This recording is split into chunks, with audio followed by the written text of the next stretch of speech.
നമ്മുടെ കർത്താവ് ഇന്ന് രാത്രി നമ്മുടെ നടുവിൽ ആഗതനായിട്ടുണ്ട്. വിശ്വസിക്കുന്ന ദൈവമക്കളുടെ കണ്ണുകൾ ഉയർത്തി നോക്കിയാൽ തേജസ്സോടെ നമ്മുടെ കർത്താവ് ഇന്ന് രാത്രി നമ്മുടെ നടുവിൽ കൂടെ ഉലാവുന്ന കാഴ്ച നമുക്ക് കാണുവാൻ കഴിയും. അവൻ്റെ തിരുസാന്നിധ്യം തിരിച്ചറിയുന്ന ദൈവമക്കൾ അവൻ്റെ സാന്നിധ്യം അറിയുമ്പോഴൊക്കെ അവന് കൊടുക്കുന്ന നന്ദി പ്രകടനമാണ് ആരാധന. അകം തിളയ്ക്കുന്ന ഒരു ദൈവപൈതലിന് ദൈവസന്നിധി വായടച്ച് മൗനമായിട്ടിരിക്കാൻ കഴിയുകയില്ല. ഞാൻ വിശ്വസിക്കുന്നു, നിങ്ങൾ ആർക്കുന്നില്ലെങ്കിൽ ഈ കല്ലുകൾ ആർക്കുന്ന ദിവസങ്ങൾ വരും എന്ന് കർത്താവ് പറഞ്ഞ വാക്കുകൾ യാഥാർത്ഥ്യമാകും. കല്യാണിമുക്കിനും പരിസരങ്ങളിലും മുഴങ്ങുന്ന ദൈവത്തിൻ്റെ വചനത്തിന് ആമേൻ പറയാൻ ഇവിടെ ആരുമില്ലെങ്കിലും നീതിയോടെ വിധിക്കുന്ന നാഥൻ്റെ ന്യായാസനത്തിന് മുൻപിൽ മേലിൽ നിന്ന് ആകാശത്തെയും താഴെ നിന്ന് ഭൂമിയെയും സ്വർഗത്തിൻ്റെ ജുഡീഷ്യറിയുടെ തെളിവിനായി വിളിക്കുമ്പോൾ ഞങ്ങളിത് കേട്ടില്ല എന്നാരെങ്കിലും പറഞ്ഞാൽ ഞങ്ങളതിന് സാക്ഷികളെന്ന് വാ തുറന്ന് പറയത്തക്ക വിധം ഇവിടുത്തെ കൽത്തുണ്ടുകൾ എഴുന്നേറ്റ് വരുന്ന ഒരു ദിവസം വരുന്നു എന്ന് തിരിച്ചറിയുന്ന ദൈവമക്കൾ ഇന്ന് രാത്രി ഇവിടെ ചിലവഴിക്കുന്ന സമയം നഷ്ടമല്ല, ഇത് നിത്യതയിൽ തെളിയും എന്ന് ബോധ്യമുണ്ടെങ്കിൽ കരങ്ങളൊന്ന് ഉയർത്തി കർത്താവിന് സ്തോത്രം ചെയ്താട്ടെ. ലോകത്തിൽ ആർക്കും തകർക്കാൻ കഴിയാത്ത ദൈവശക്തിയാണ് വിശ്വസിക്കുന്ന ദൈവമക്കളുടെ പുറകിൽ വ്യാപരിക്കുന്ന ദൈവശക്തി. ഇതിനെ ബന്ധിക്കാൻ ഒരു ശക്തിക്കും പറ്റില്ലെന്ന് ബോധ്യമുണ്ടെങ്കിൽ കരങ്ങളൊന്ന് ഉയർത്തി വീശി ദൈവത്തെ സ്തുതിപ്പാൻ കഴിയുമോ? കാരാഗ്രഹത്തിനോ കാരിമ്പിന്റെ ചങ്ങലയ്ക്കോ ബന്ധനത്തിനോ നിയമത്തിനോ ഈർച്ചവാളിന്റെ മുനയ്ക്കോ തകർക്കാൻ കഴിയുന്നതല്ല കൃപ ലഭിച്ച ദൈവമക്കളിൽ വ്യാപരിക്കുന്ന സുവിശേഷത്തിന്റെ ശക്തി. എന്റെ പിന്നാലെ ഒരുവൻ വരുന്നു, അവന്റെ ചെരുപ്പിന്റെ വാറ് ഞാൻ അഴിപ്പാൻ യോഗ്യനല്ലെന്ന് പറഞ്ഞ് ഇറങ്ങിത്തിരിച്ച് യോഹന്നാനെ കളഹസ്തം ചെയ്താൽ അവന്റെ കഴുത്തറത്ത് താലത്തിലെത്തിച്ചാൽ പ്രസംഗം തീർന്നെന്നല്ലേ അന്നത്തെ അധികാരികൾ വിചാരിച്ചത്. എന്നാൽ യോഹന്നാന്റെ കഴുത്ത് മുറിച്ച് പാത്രത്തിൽ കൊണ്ടുവന്നാൽ പ്രസംഗം തീരില്ല. പ്രസംഗത്തിന്റെ ആകപ്പൊരുളായി നസ്രായൻ പുറകെ ഇറങ്ങി വരുന്നുണ്ട് പ്രസംഗിക്കാൻ. അവനെ കാൽവറയിൽ ഒതുക്കിയാൽ, കല്ലറയിൽ തകർത്താൽ, കല്ലറയ്ക്കുള്ളിൽ കല്ല് വച്ചടച്ച് സാമ്രാജ്യ ശക്തികൾ ആ കുഴിമാടത്തിന് കാവൽ നിന്നാൽ ഇതോടെ അവന്റെ പ്രസംഗം തീർന്നു എന്നാണ് ആളുകൾ വിചാരിച്ചത്. പക്ഷേ കല്ലറ കൊണ്ട് യേശുവിന്റെ പ്രസംഗം തീരില്ല. അവൻ കല്ലറയെ ഭേദിച്ച് ദ്രവത്വത്തിന്മേൽ ജയമെടുത്ത് കടം വാങ്ങിയ കല്ലറ മൂന്നാം നാൾ മടക്കി കൊടുത്ത് ഉയർത്തെഴുന്നേൽക്കും. കല്ലറയ്ക്ക് അവനെ പിടിച്ചു വെക്കാൻ കഴിയുകയില്ല. അവൻ ഇവിടുന്ന് പോയാൽ പ്രസംഗം തീരുമോ? ഇല്ലെന്നേ. അവൻ ഇവിടുന്ന് പോയാൽ സഹോദരൻ യാക്കോബ് എഴുന്നേൽക്കും പ്രസംഗിക്കാൻ. യാക്കോബിനെ വാളുകൊണ്ട് കൊന്നാൽ നിനക്ക് പ്രസംഗം തീർക്കാമോ ഹെരോദേസേ? പറ്റില്ല. വാളുകൊണ്ട് കൊന്നാൽ നീ പ്രസംഗം തീർക്കില്ല. അതിന്റെ പുറകെ ഒരു സ്തേഫാനോസിനെ ദൈവം എഴുന്നേൽപ്പിക്കും പ്രസംഗിക്കാൻ. ആ കർത്തൃദാസനെ എറിഞ്ഞു കൊന്നാൽ നിനക്ക് പ്രസംഗം തീർക്കാമോ? പറ്റില്ല. എറിഞ്ഞു കൊന്നാൽ എറിയാൻ സമ്മതം കൊടുത്ത് വസ്ത്രം സൂക്ഷിച്ച ശൗലേ, നിന്നെ കൊണ്ട് സ്വർഗം ഇതെടുത്ത് പ്രസംഗിപ്പിക്കും. ഇത് വിശ്വസിക്കുന്ന എത്ര ദൈവമക്കൾ ഇന്ന് രാത്രി ഇവിടെയുണ്ട്? ഇടിക്കാൻ കരങ്ങളിൽ ആയുധമെടുത്തവനെ കൊണ്ട് ഇതെടുത്ത് പ്രസംഗിപ്പിക്കാൻ കഴിവുള്ളവനാണ് ഞങ്ങൾ സേവിക്കുന്ന ദൈവം. തകർക്കാൻ ഉയർത്തിയ കരം കൊണ്ട് ഇത് പണിയാൻ കരമുയർത്തുന്ന ദിവസങ്ങൾ പുറകിലുണ്ട്. ആ കർത്തൃദാസൻ ധന്യനായ പൗലോസ്ലീഹയുടെ ഓസ്തിയയ്ക്ക് തിരിയുന്ന രാജവീതിയിൽ വെച്ച് കുനിച്ചു നിർത്തി കഴുത്ത് വെട്ടിമാറ്റി. പ്രസംഗം തീർന്നില്ല. അതിന്റെ പുറകെ ഒരു തിമത്യോസിനെ ദൈവം എഴുന്നേൽപ്പിച്ച് പ്രസംഗിക്കാൻ. ആ കർത്തൃദാസനെ ഉമിത്തിയിൽ നീറ്റിക്കൊന്നു. പ്രസംഗം തീർന്നില്ല. സിംഗ്ലി, മാർട്ടിൻ ലൂഥർ, കാൽവിൻ, ആയിരങ്ങളെ ദൈവം എഴുന്നേൽപ്പിച്ച് പ്രസംഗിക്കാൻ. അവരെല്ലാം തിരശീലയ്ക്കപ്പുറത്ത് മറഞ്ഞു. പ്രസംഗം തീർന്നില്ല. കെ എബ്രഹാമിനെ, കെ വി സൈമണെ ഒക്കെ ദൈവം ഈ മണ്ണിൽ നിർത്തി പ്രസംഗിക്കാൻ. അവരും പോയി മറഞ്ഞു. പ്രസംഗം തീർന്നില്ല. സാധുക്കളായി ഞങ്ങളെ ദൈവം ഈ സ്റ്റേജിൽ നിർത്തി പ്രസംഗിക്കാൻ. ഞങ്ങളുടെ കഴുത്തറത്ത് നിലത്തിട്ട് തട്ടിയാൽ ഈ പ്രസംഗം ഇവിടെ തീരില്ല. ഈ ചുണ്ടിത്തരം കാട്ടിക്കൊണ്ട് ഇവിടെ ഇരിക്കുന്ന പിഞ്ചു കുഞ്ഞുങ്ങളെ അധികം താമസിക്കാതെ ഈ സത്യവചനവുമായി ഞങ്ങൾ കടന്നു പോയാലും ഈ വേദിയിൽ നിർത്താൻ കഴിവുള്ള ഒരു കരം ഇതിനെ പുറകിൽ ചലിക്കുന്നുണ്ടെന്ന് തിരിച്ചറിയുന്ന ദൈവമക്കൾ ഈ രാത്രി വാ തുറന്ന് വിളിച്ചു പറയട്ടെ, ഇതിന്റെ പുറകിൽ ചലിക്കുന്ന മനുഷ്യന്റെ കരമല്ല, മഹാദൈവത്തിന്റെ കരമാണ്. കാലഘട്ടങ്ങളുടെ സന്ദേശം ഓരോ സന്ദർഭങ്ങളിലും ഇവിടെ മുഴകിക്കൊണ്ടിരിക്കും. വിശുദ്ധ തിരുവെഴുത്തിലേക്ക് നിങ്ങളുടെ വിലപ്പെട്ട ശ്രദ്ധയെ ഞാൻ ഇന്ന് രാത്രിയിൽ സ്വാഗതം ചെയ്യുന്നു. പുറപ്പാട് പുസ്തകം 8-ാം അധ്യായം അതിൻ്റെ 1-ാമത് വാക്യം വായിച്ചുകൊണ്ട് ദൈവാത്മാവ് എൻ്റെ ഹൃദയത്തിൽ പ്രകാശിപ്പിച്ച ഒരു സന്ദേശം നിങ്ങളുമായി പങ്കുവെച്ച് എൻ്റെ വാക്കുകൾ ഉപസംഹരിപ്പാൻ ഞാൻ കർത്തൃകൃപയിൽ ആശ്രയിച്ച് ആഗ്രഹിക്കുന്നു. വായിച്ചാൽ യഹോവ നദിയെ അടിച്ചിട്ട് 7 ദിവസം കഴിഞ്ഞപ്പോൾ മോശയോട് കൽപ്പിച്ചത് നീ ഫറവോന്റെ അടുക്കൽ ചെന്ന് പറയേണ്ടത് എന്തെന്നാൽ യഹോവ ഇപ്രകാരം അരുളി ചെയ്യുന്നു, എന്നെ ആരാധിപ്പാൻ എന്റെ ജനത്തെ വിട്ടയക്ക. നമുക്കൊരു നിമിഷം വലതു കരങ്ങളൊന്ന് ഉയർത്തിപ്പിടിച്ച് ആത്മാവിൽ പ്രാർത്ഥിക്കാം. എല്ലാ ദൈവമക്കളുടെയും നാവിൽ നിന്ന് പ്രാർത്ഥനയുള്ള ശബ്ദം ഉയരട്ടെ.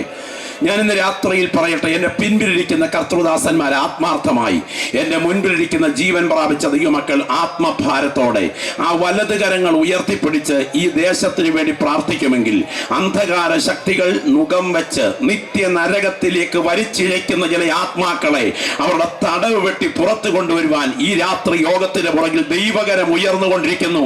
അതുകൊണ്ട് ജീവൻ പ്രാപിച്ച ദൈവമക്കൾ കരങ്ങളൊന്ന് ഉയർത്തി പ്രാർത്ഥിച്ചു തുടങ്ങിക്കട്ടെ. യെസ്, അഭിഷേകത്തിന്റെ അധികാരം അധരങ്ങൾ ചലിക്കുന്ന ദൈവദാസന്മാരും ദൈവമക്കളും ആത്മാവിന്റെ ബലത്തോടെ ഇന്ന് രാത്രിയിൽ പ്രാർത്ഥനയിൽ ജാഗരിക്കണം. ഞാൻ നിങ്ങൾക്ക് അന്യനല്ല, ഞാൻ നിങ്ങൾക്ക് ഏറ്റവും അടുത്തയാളാണ്. എന്നാൽ ഇന്ന് രാത്രി പാസ്റ്റർ രാജു മേത്രയുടെ പ്രസംഗത്തിന്റെ വാക്ചാതുര്യമല്ല ഇവിടെ മുഴങ്ങുന്ന ദൈവജനത്തിന്റെ പ്രാർത്ഥനയുടെ പുറകിലാണ് ദൈവത്തിന്റെ കരം ചലിക്കേണ്ടത്. മന്ത്രവാദത്തിനും ക്ഷുദ്രപ്രയോഗത്തിനും ആഭിചാരത്തിനും ഏലസുകൾക്കും തകിടുകൾക്കും പ്രശസ്തി ആർജിച്ച എഫേസോസ് പട്ടണത്തിൽ ഡയാനയുടെ ശക്തി കുടിയിരുന്നു വാഴുമ്പോൾ 50,000 വെള്ളിക്കാശ് വിലയുള്ള മന്ത്രവാദ ഗ്രന്ഥങ്ങൾ കൂട്ടിയിട്ട് തീ കൊടുക്കത്തക്ക വിധം ആ എഫേസോസിനെ അടക്കി വാണ അർത്തമീസിനെ ബന്ധിക്കാൻ അവിടെ പുറപ്പെട്ട വചനത്തിന്റെ വ്യാപാര ശക്തി ഇന്ന് രാത്രിയിൽ കല്യാണി മുക്കിൽ ബലത്തോടെ വ്യാപരിക്കുവാൻ ചില ആത്മാക്കളുടെ കണ്ണ് സ്വർഗം തുറക്കുന്ന രാത്രിയായി തീരേണ്ടതിന് കരങ്ങൾ ഉയർത്തി എന്റെ മുൻപിൽ നിൽക്കുന്ന ദൈവത്തിന്റെ ജനം ആത്മനിറവിൽ പ്രാർത്ഥിച്ചു തുടങ്ങിക്കട്ടെ. പ്രാർത്ഥന ഉയരട്ടെ. Glory, hallelujah, hallelujah, hallelujah, hallelujah. ഈ മണ്ണിനെ അടക്കി ഭരിക്കുന്ന ഇരുട്ടിന്റെ വ്യാപാര ശക്തികളെ, ഈ ദേശത്തിന് ആധിപത്യം പുലർത്തുന്ന അന്ധകാരത്തിന്റെ നുകക്കഴികളെ ഈ രാത്രിയിൽ വചനത്തിന്റെ വ്യാപാര ശക്തി മുറിച്ചെടുക്കുന്ന രാത്രിയാകട്ടെ. പരിശുദ്ധനായ ഞങ്ങളുടെ പ്രിയ കർത്താവേ, സാധുക്കളും ഏഴുകളും ബലഹീനരും അയോഗ്യരുമായി ഞങ്ങൾ ഇന്ന് രാത്രി തിരുവഴുത്തുമായി തിരുമുഖത്തേക്ക് നോക്കുന്നു. ദൂതന്മാർക്ക് പോലും പ്രസംഗിപ്പാൻ അവകാശമില്ലാത്ത തിരുവഴുത്തുകൾ വിളിച്ചു പറയുവാൻ ഞങ്ങൾക്ക് അധികാരവും പദവിയും നൽകിയ തിരഞ്ഞെടുപ്പ് ഓർത്ത് ഞങ്ങൾ തിരുമേനിക്ക് സ്തോത്രം ചെയ്യുന്നു. ഈ രാത്രിയിൽ വചനം തുറന്നിരിക്കുന്നു കർത്താവേ. ചില പ്രിയപ്പെട്ടവരുടെ ഹൃദയങ്ങളെ തുറക്കണമേ. ഈ യോഗം ആശീർവാദം പറയുന്നതിന് മുൻപ് ഇരുട്ടിന്റെ ശക്തികൾ ബന്ധിച്ച് നിത്യ നരകത്തിലേക്ക് വലിച്ചു കൊണ്ടുപോകുന്ന ചില പ്രിയപ്പെട്ടവരുടെ കണ്ണുകളെ സത്യോപദേശത്തിനായി തുറക്കുന്ന രാത്രിയാക്കണമേ. ദൈവാത്മാവത് ചെയ്യുവാൻ തുടങ്ങുന്നത് കൊണ്ട് സ്തോത്രം. യേശുവിൻ നാമത്തിൽ തന്നെ കരങ്ങളൊന്ന് ഉയർത്തി കർത്താവിന് സ്തോത്രം ചെയ്താട്ടെ. ഒരിക്കൽ കൂടെ ശബ്ദം ഉയർത്തി കർത്താവിന് മഹത്വം അർപ്പിക്കാം. തികച്ചും ഏകാഗ്രതയോടെ, വളരെ പ്രാർത്ഥനയോടെ ഇന്ന് രാത്രിയിൽ എൻ്റെ പ്രിയപ്പെട്ട ശ്രോതാക്കൾ ദൈവസ്ഥനിൽ ഇരിപ്പാൻ ഞാൻ പ്രത്യേക ആഹ്വാനം ചെയ്യുന്നു. ശക്തമായ പ്രാർത്ഥന നിങ്ങൾ ഇന്ന് രാത്രി ഉയരട്ടെ. പരിശുദ്ധാത്മാവ് ചില അകക്കണ്ണുകൾ ഈ വചനത്തിന് മുൻപിൽ തുറക്കട്ടെ എന്ന് ഞാൻ ദൈവസ്ഥനിൽ ആത്മാർത്ഥമായി പ്രാർത്ഥിക്കുകയാണ്. ഒരേ ശക്തിയിൽ ഒരു മഴ, ഞാൻ സാധാരണ പറയാറുണ്ട്, ഒരു റബ്ബർ തോട്ടത്തിൽ പെയ്താൽ അവിടുത്തെ ചിരട്ടകളിലെ വെള്ളത്തിന്റെ അളവ് ഒരു നിറമായിരിക്കയില്ല. അത് ഈ മഴയുടെ തകരാറല്ല, ചിരട്ടയുടെ ഇരിപ്പിന്റെ തകരാറാ. ചില ചിരട്ട കമിഴ്ന്നിരിക്കും, ഇടിവെട്ടി പെയ്താലും ഒരു തുള്ളി വെള്ളം അതിനകത്ത് കയറുകയില്ല. ചിലത് ചരിഞ്ഞിരിക്കും, അതിൽ അത്രയും. ചിലത് നെവിരെയിരിക്കും, അതിൽ തുളുമ്പി. ഇതുപോലെ ഇന്ന് രാത്രി നിങ്ങളുടെ ശരീരം എങ്ങനെ ഇരിക്കുന്നു എന്നുള്ളതല്ല എനിക്ക് വിഷയം. നിങ്ങളുടെ ഹൃദയം ദൈവസന്നിധിയിൽ അന്വേഷണ ബുദ്ധിയോടെ നിവിരെ തുറന്നു വെച്ചാൽ സ്വർഗത്തിന്റെ ദിവ്യ കലവറ തുറന്ന് നിങ്ങളുടെ പാത്രത്തെ നിറയ്ക്കാൻ കഴിവുള്ള ഒരുവൻ ഈ രാത്രി ഇവിടെ എത്തിയിട്ടുണ്ട്. അതുകൊണ്ട് നിങ്ങളുടെ പ്രാർത്ഥനാപൂർവമായ കണ്ണുകൾ ദൈവസന്നിധിയിലേക്ക് ഉയരട്ടെ. യുഗങ്ങൾക്കും നൂറ്റാണ്ടുകൾക്കും അപ്പുറത്ത്, നൂറ്റാണ്ടുകൾക്കും സഹസ്രാബ്ദങ്ങൾക്കും അപ്പുറത്ത് സർവാധികാരിയായ ദൈവത്തിന്റെ നിയുക്തദാസനായ മോശയിലൂടെ ഫറവോന്റെ കൊട്ടാരത്തിന്റെ കൊത്തളത്തിനുള്ളിൽ മുഴങ്ങിക്കേട്ട ഒരു ശബ്ദമാണ് ഇന്ന് രാത്രിയിൽ നിങ്ങൾ ആമുഖമായി വായിച്ചു കേട്ടത്. എന്നെ ആരാധിപ്പാൻ എന്റെ ജനത്തെ വിട്ടയക്കുക. ദൈവം പ്രത്യേകം വിളിച്ചു വേർതിരിച്ച ജനതയാണ് ഇസ്രായേൽ ജനത. ഈ ജനതയെ തിരഞ്ഞെടുക്കുവാൻ ദൈവത്തിന്റെ ദിവ്യ പദ്ധതിയിൽ അതിപ്രധാനമായ 4 ഉദ്ദേശങ്ങൾ ഉണ്ടായിരുന്നു. ഉദ്ദേശം 4. ഉദ്ദേശം 1, ബഹുദൈവാരാധന മനുഷ്യഹൃദയങ്ങളെ അന്ധകാരാവൃതമാക്കിയ ആ കാലഘട്ടത്തിൽ ഏക സത്യ ദൈവത്തെ വ്യവസ്ഥ പ്രകാരം സേവിപ്പാൻ ദൈവം ഇസ്രായേലിനെ തിരഞ്ഞെടുത്തു. ഉദ്ദേശം 2, ഈ ദൈവത്തെ സേവിക്കുന്നത് മുഖാന്തരമുള്ള നന്മകൾ ദൃഷ്ടാന്തീകരിച്ച് ലോകത്തിന് വെളിപ്പെടുത്തി കൊടുക്കുവാൻ ദൈവസേവയുടെ സാധന പാഠങ്ങളായി, ദൈവസേവയുടെ തെളിവ് രൂപങ്ങളായി ഈ ലോകത്തിൽ നിലകൊള്ളേണ്ടതിന് ദൈവം ഇസ്രായേലിനെ തിരഞ്ഞെടുത്തു. ഉദ്ദേശം 3, ഈ സത്യാരാധനയുടെ കേന്ദ്ര ബിന്ദുവായ ഈ വിശുദ്ധ തിരുവെഴുത്തുകൾ എഴുതി സൂക്ഷിച്ച് തലമുറകൾക്ക് വിതരണം ചെയ്യുവാൻ തിരുവെഴുത്തിന്റെ കൈകാര്യകർത്താക്കളും എഴുത്തുകാരും കാവൽക്കാരുമായി ദൈവം ഇസ്രായേലിനെ തിരഞ്ഞെടുത്തു. ഏറ്റവും പ്രധാനപ്പെട്ട ഉദ്ദേശം 4, ഈ അശുദ്ധ ജനതതി തിങ്ങിപ്പാർക്കുന്ന ലോക ജനതയ്ക്ക് നടുവിൽ നിന്ന് ഒരു വിശുദ്ധ ജനതയെ വേർതിരിച്ച് ആ വിശുദ്ധ ജനതതിയിൽ നിന്ന് ഒരു വിശുദ്ധ ഗോത്രത്തെ മാറ്റി നിർത്തി ആ വിശുദ്ധ ഗോത്രത്തിൽ നിന്ന് ഒരു വിശുദ്ധ സ്ത്രീയെ വേർതിരിച്ചു നിർത്തി ആ വിശുദ്ധ സ്ത്രീയുടെ ഉദരത്തിലൂടെ പരിശുദ്ധനായ ദൈവത്തിന് തന്റെ പരിശുദ്ധനായ പുത്രനെ അശുദ്ധനായ മനുഷ്യവർഗത്തിന് മശിഹായായി സംഭാവന ചെയ്യുവാൻ, മാനവവർഗത്തിന് മശിഹായെ കൊടുക്കാൻ ദൈവം ഇസ്രായേലിനെ തിരഞ്ഞെടുത്തു.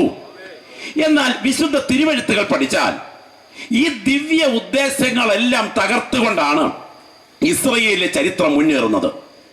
ദൈവം പ്രത്യേകമായി വിളിച്ചു വേർതിരിച്ച വ്യക്തിയാണ് അബ്രഹാം. അബ്രഹാമിന്റെ തലമുറയിൽ യാക്കോബും കുടുംബവും ഈജിപ്തിലേക്ക് ചേക്കേറി. കാലക്രമത്തിൽ ജോസഫിനെയും യാക്കോബിനെയും ഒന്നും അറിയാത്ത ഒരു ഫറവോൻ എഴുന്നേറ്റു. ഇസ്രായേലിന് കഠിനമായ പീഡയുണ്ടായി. കഠിനമായി ജോലി ചെയ്യിക്കുകയും ദേഹദണ്ഡനം ശരിക്കേൽപ്പിക്കുകയും ആഹാരം ശരിക്ക് കൊടുക്കാതിരിക്കുകയും പ്രതിഫലം ശമ്പളം ശരിക്ക് കിട്ടാതിരിക്കുകയും ചെയ്തപ്പോൾ അവരുടെ കവിൾത്തടങ്ങളിലൂടെ ഊറിയൊഴുകിയ കണ്ണുനീർത്തുള്ളികൾ അവിടുത്തെ മേൽവിചാരകന്റെ മുൻപിൽ പൊഴിഞ്ഞില്ലെങ്കിലും സ്വർഗത്തിലെ ദൈവത്തിന്റെ മുൻപിൽ അവരവരുടെ സങ്കടം പകർന്നു വെച്ചു.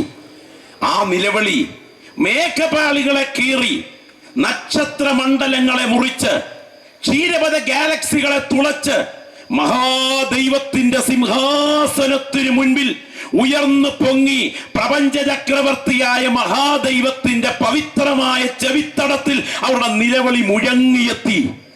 ആ ജനത്തെ രക്ഷിപ്പാൻ ആരംഭത്തിന് മുൻപ് അവസാനം കണ്ട നിത്യജ്ഞാനിയായ ദൈവത്തിന്റെ സർവജ്ഞാനത്തിന്റെ പ്രവചന ഘടികാരത്തിന്റെ സൂചികകൾ കൃത്യായങ്ങളിലേക്ക് ചലിച്ചുയർന്നപ്പോൾ മഹാദൈവത്തിന്റെ കരവും ചലിച്ചു. ദൈവം തന്റെ ദാസനായ മോശയെ നിയോഗിച്ച് ഫറവോന്റെ കൊട്ടാരത്തിലേക്ക് അയച്ചു. ഫറവോന്റെ കൊട്ടാരത്തിൽ ചെന്ന് അവന്റെ മുഖത്ത് വിരൽ ചൂണ്ടി നിന്ന് മോശ വിളിച്ചു പറയുകയാണ്, യഹോവ ഇപ്രകാരം അരുളി ചെയ്യുന്നു, എന്നെ ആരാധിപ്പാൻ എന്റെ ജനത്തെ വിട്ടയക്കുക. ഇന്ന് രാത്രി ഞാൻ പറയട്ടെ, ഇതേ ശബ്ദം കാലങ്ങളെയും യുഗങ്ങളെയും നൂറ്റാണ്ടുകളെയും സഹസ്രാബ്ദങ്ങളെയും ഭേദിച്ചുകൊണ്ട് കല്യാണി മുക്കിലും മുഴങ്ങുകയാണ്. വിശ്വസിക്കുന്ന ദൈവമക്കൾ കരമൊന്ന് ഉയർത്തി സ്തോത്രം ചെയ്താട്ടെ.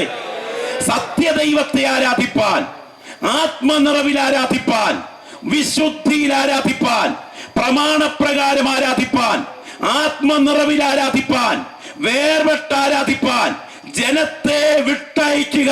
എന്റെ ദൈവത്തിന്റെ കരം ചലിക്കാൻ തുടങ്ങുകയാണ്.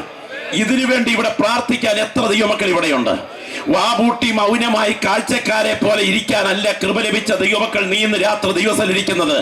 ഒരു തുള്ളി കണ്ണുനീരെങ്കിലും ഈ രാത്രി ആത്മഭാരത്തോടെ ഈ ദേശത്തിന്റെ വിടുതലിനായി മുഴക്കാൻ കൊതിക്കുന്ന ദൈവമക്കൾ ഈ രാത്രി ആത്മനിറവിൽ പ്രാർത്ഥിച്ചു തുടങ്ങട്ടെ. ഇന്ന് രാത്രി ഞാൻ ചോദിക്കട്ടെ, ഈ ശനിയാഴ്ച രാത്രിയിൽ ഒരാത്മീക ഒഴുക്ക് ഈ ഗ്രൗണ്ടിൽ പ്രതീക്ഷിക്കുന്ന എത്ര പേര് ഇവിടെയുണ്ട്? എത്ര പേര് ഇവിടെ ആത്മീക ഒഴുക്ക് പ്രതീക്ഷിക്കുന്നുണ്ട്? കൈകെട്ടി വാപൂട്ടിയിരുന്ന് ദൈവസന്നിധിയിൽ മടങ്ങുകയല്ല നിന്റെ മേൽ വ്യാപരിക്കുന്ന ദൈവാഭിഷേകത്തിന്റെ പ്രത്യേകത.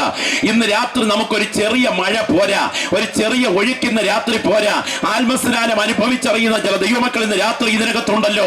വെളിപ്പാടുകൾക്കായി നിന്റെ കണ്ണ് തുറക്കുന്ന രാത്രിയായിരിക്കണം. ദർശനത്തിനായി നിന്റെ കണ്ണ് തുറക്കുന്ന രാത്രിയായിരിക്കണം. ആരാധന ഇന്ന് രാത്രി ഈ ഗ്രൗണ്ടിൽ നടന്നുകൊണ്ടിരിക്കുമ്പോൾ തന്നെ ഇതിനകത്ത് ദൈവം ചില വ്യക്തികളുടെ ചെവികളിൽ അവന്റെ ആലോചനയുടെ ശബ്ദം മുഴക്കുന്ന രാത്രിയായിരിക്കണം. പിന്മഴയുടെ കാലത്ത് മഴയ്ക്കായി യഹോവയോട് അപേക്ഷിപ്പീൻ, അവന് മഴയ്ക്കായി മിന്നൽ പിണറുകളെ അയക്കുന്നുവല്ലോ എന്നാണ് എന്നാണ് ദൈവത്തിന്റെ വചനം പറയും. ഇന്ന് രാത്രി നമുക്കൊരു ചെറിയ മഴ പോരാ, ഒരു ചെറിയ ഒഴുക്ക് പോരാ. അതിശക്തമായ ആത്മാവിന്റെ മിന്നൽ പിണറുകൾ ആകാശമണ്ഡലത്തിൽ ഊളിയിട്ട് പായുന്ന ഇന്ന് രാത്രി കല്യാണിമുക്കിലെ കൺവെൻഷനിൽ നീന്തിയിട്ടല്ലാതെ കടക്കാൻ കഴിയാത്ത ആത്മപ്രവാഹം ഒഴുകിയിറങ്ങുന്ന രാത്രിയായി തീരേണ്ടതിന് ജീവൻ പ്രാപിച്ച ദൈവമക്കളുടെ അധരങ്ങളിൽ പ്രാർത്ഥനയുടെ ശബ്ദമുയരട്ടെ. സാധാരണ ഒഴുക്ക് നമുക്ക് പോരാ, അതിശക്തമായ ആത്മീയ ഒഴുക്ക് രാത്രി ഇവിടെ ആവശ്യമുണ്ട്. ഒടുവിലത്തെ രാത്രികൾ ദൈവം അനുഗ്രഹത്തിന്റെ ഒഴുക്ക് പകരുന്ന ദിവസങ്ങളാണ്. ഇന്ന് രാത്രി എന്റെ മുൻപിലിരിക്കുന്ന ദൈവമക്കളെ, അടിസ്ഥാന വേദോപദേശങ്ങളെ തൃണവൽഗണിച്ച് സത്യോപദേശങ്ങളെ കാറ്റിൽ പറത്തി വിശുദ്ധിയുടെ ഉപദേശങ്ങൾക്ക് ഒരു വിലയും കൊടുക്കാതെ സത്യത്തെ ബലിക്കല്ലിൽ ബലി കഴിച്ചുകൊണ്ട് ഏഴിമലയിലും ശാസ്താംകോട്ടും ശാന്തി പറഞ്ഞും പ്രസാദം വാങ്ങിച്ചവച്ചും പ്രതിമകൾ അനാച്ഛാദനം ചെയ്തും നിറമറയും നിലവിളക്കും താലപ്പൊലിയും പൂക്കുലയുമായി നടത്തുന്ന ഭാരതീകരണത്തിലൂടെ യേശുക്രിസ്തുവിനെ ഒറ്റിക്കൊടുക്കുന്ന യൂദാസന്മാരുടെ നടുവിലും അന്യഭാഷയുടെയും കൃപാവരങ്ങളുടെയും ലേബലിലുള്ള നിരവധി ഒഴുക്കുകൾ ഇവിടെ പരിസരങ്ങളിൽ പലയിടത്തും ഗ്രൂപ്പ് തെറ്റിച്ച് നടന്നുകൊണ്ടിരിക്കുമ്പോൾ അടിസ്ഥാന വേദോപദേശങ്ങൾക്ക് വേണ്ടി ജീവൻ പോകേണ്ടി വന്നാലും നിലനിൽക്കാൻ വിളിക്കപ്പെട്ട ഒരുപറ്റം ഭക്തന്മാർ സത്യോപദേശത്തെ മാറോട് അടുക്കി പിടിച്ചുകൊണ്ട് ഈ രാത്രി മഴയ്ക്ക് വേണ്ടി പ്രാർത്ഥിക്കട്ടെ. തിരുവചന വിപരീതമായ ഒഴുക്കുകൾക്ക് നടുവിൽ കല്യാണിമുക്കിൽ ഒഴുകിയിറങ്ങുന്ന ആത്മീയ ഒഴുക്ക് തിരുവചനാനുസരണമായ ഒഴുക്കായി തീരേണ്ടതിന് നമുക്ക് ഒരുമിച്ച് കർത്താവിനോട് പ്രാർത്ഥിക്കാം. ആരാധന എന്നുള്ളതാണ് വേദപുസ്തകത്തിലെ ഏറ്റവും പ്രധാനപ്പെട്ട വിഷയം. ആരാധന എന്ന വിഷയത്തിലേക്ക് വരുമ്പോൾ വേർപാട് ഏറ്റവും പ്രസക്തമാണ്. ദൈവമക്കളുടെ ശക്തി രഹസ്യം, ദൈവമക്കളുടെ ബലത്തിന്റെ രഹസ്യം അമേരിക്കൻ ഡോളറിലല്ല, ഗൾഫ് കറൻസിയിലല്ല, ആൾക്കൂട്ടത്തിന്റെ ബലത്തിലല്ല, ഉയർന്നു നിൽക്കുന്ന കെട്ടിടത്തിന്റെ സൗന്ദര്യത്തിലല്ല, വസ്ത്രധാരികളായ നേതാക്കന്മാരുടെ ആഡംബരത്തിലല്ല, വേർപാടിലും വിശുദ്ധിയിലുമാണ്. അത് തകർന്നാൽ പിന്നെ ദൈവമക്കളില്ല. പട്ടാളത്തിന്റെ ശക്തി എവിടെയെന്ന് ചോദിച്ചാൽ ഒറ്റ വാക്കിൽ പറയാം, ചിട്ടയിൽ. ചിട്ട തെറ്റിയാൽ പിന്നെ പട്ടാളമില്ല. ദൈവമക്കളുടെ ശക്തി രഹസ്യം വേർപാടിലും വിശുദ്ധിയിലുമാണ്. അത് തകർന്നാൽ പിന്നെ ദൈവമക്കളില്ല. ഫറവോന് ഏറ്റവും വെറുപ്പുള്ള വിഷയവും വേർപാട് തന്നെയാണ്. ഫറവോൻ ചോദിച്ചു, ആരാധിക്കാൻ അങ്ങ് ഉറച്ചു, ആരാധിച്ചേ പറ്റൂ. എന്തിനാ ആരാധന എന്ന വിഷയത്തിൽ ഞങ്ങളെ ഇട്ടേച്ച് പോകുന്നത്? നിങ്ങളും ദൈവത്തെ ആരാധിക്കുന്നു, ഞങ്ങളും ദൈവത്തെ ആരാധിക്കുന്നു. നമുക്കൊന്നിച്ച് ദേശത്ത് വെച്ചങ്ങ് ഒന്നിച്ച് ആരാധിക്കാൻ ഫറവോനെ പറ്റില്ല. കാരണം ഒരു അപകടമുണ്ട്. അഡ്ജസ്റ്റ് ചെയ്തുള്ള ആരാധന അടിയേലേ പിരിയൂ. കാര്യം പറയാം, നീ ആരാധിക്കുന്നത് കാള ദൈവത്തെ, ഞങ്ങൾ ആരാധിക്കണമെങ്കിൽ യാഗം കഴിക്കണം. നിന്റെ കൺമുൻപിൽ വെച്ച് നിന്റെ ദൈവത്തെ പിടിച്ച് നിന്റെ ദൈവത്തിന്റെ തൊലി പൊളിച്ച് കഴുത്തറത്ത് നിന്റെ ദൈവത്തെ കഷണങ്ങളാക്കി യാഗപീഠത്തിൽ കയറ്റി അടിയിൽ തീയിട്ട് ആരാധിച്ചാൽ നിന്റെ അഡ്ജസ്റ്റ് ചെയ്തുള്ള ആരാധന ഒടുവിൽ അടിയേലേ പിരിയൂ. അതുകൊണ്ട് കൃപ ലഭിച്ച ഞങ്ങൾ ഒരു കാര്യം തീരുമാനിച്ചിരിക്കുക, ഒരു കുളമ്പടി പോലും പുറകിൽ ശേഷിപ്പിക്കാതെ പിടിവിട്ടിറങ്ങാൻ. കൃപ ലഭിച്ച മറിയ, കൃപ ലഭിച്ച എലിസബത്തിനെ തേടിപ്പോയെങ്കിൽ, കൃപ പ്രാപിച്ച അബ്രഹാം കൽദയരുടെ ഊരി വിട്ടിറങ്ങിയെങ്കിൽ, കൃപ പ്രാപിച്ച രൂത്ത് മോവാബിനോട് യാത്ര പറഞ്ഞെങ്കിൽ, കൃപ പ്രാപിച്ച സ്ലീഹന്മാർ പാരമ്പര്യത്തെ പാടെ പരിത്യജിച്ചെങ്കിൽ, കൃപ പ്രാപിച്ച നീ കൃപയില്ലാത്തവരുടെ ഇടയിൽ കിട്ടിയ നിത്യജീവനുമായി അവിയൽ പ്രസ്ഥാനങ്ങളിൽ ആരാധന പെന്തക്കോസ്ത് മോഡലിലെ കയ്യടിയിലും സ്റ്റിയറിംഗ് മറ്റൊരിടത്തുമായി കറങ്ങിത്തിരിയാൻ ദൈവം അനുവദിച്ചിട്ടില്ല. കൃപ പ്രാപിച്ച നീ കൃപ പ്രാപിച്ചവരോടുകൂടെ ആരാധിക്കാൻ, പിടിവിട്ടിറങ്ങി വരാൻ ദൈവാത്മാവ് ഇന്ന് രാത്രി വിളിക്കുന്നു. ഒരുമിച്ചുള്ള ആരാധന അപകടമാണ്. അത് അഡ്ജസ്റ്റ് ചെയ്തുള്ള ആരാധനയാണ്. ഫറവോൻ പറയുക, അങ്ങനെയാണ് ഒരു കാര്യം ചെയ്യും, മൃഗസമ്പത്ത് ഇവിടെ നിൽക്കട്ടെ, നിങ്ങൾ പോയി ആരാധിച്ചു എന്ന് പറഞ്ഞാൽ കയ്യും വീശി പോയി വെട്ടിക്കുത്തിയ പത്തല് പോലെ നിന്ന് കയ്യും വീശി മടങ്ങിപ്പോരാൻ. ഫറവോനെ, സത്യാരാധന എന്ന് പറഞ്ഞാൽ അർപ്പിച്ചുള്ള ആരാധനയാ. ഒരു നെടിയ കമ്പ് നെടുകയും ഒരു കുറിയ കമ്പ് കുറുകയും വെച്ച രൂപത്തിൽ പെസഹ കുഞ്ഞാടിന് മാംസം വയ്ക്കും, ചുട്ടരിക്കും.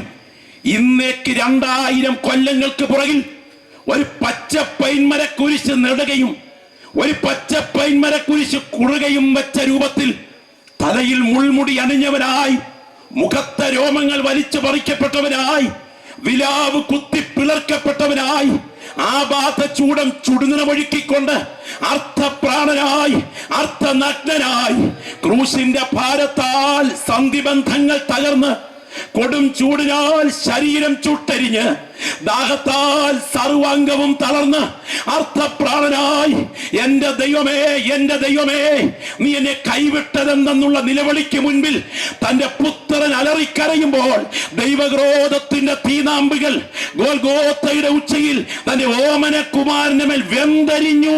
നമ്മുടെ പെസഹ കുഞ്ഞാട് അറുക്കപ്പെട്ടു.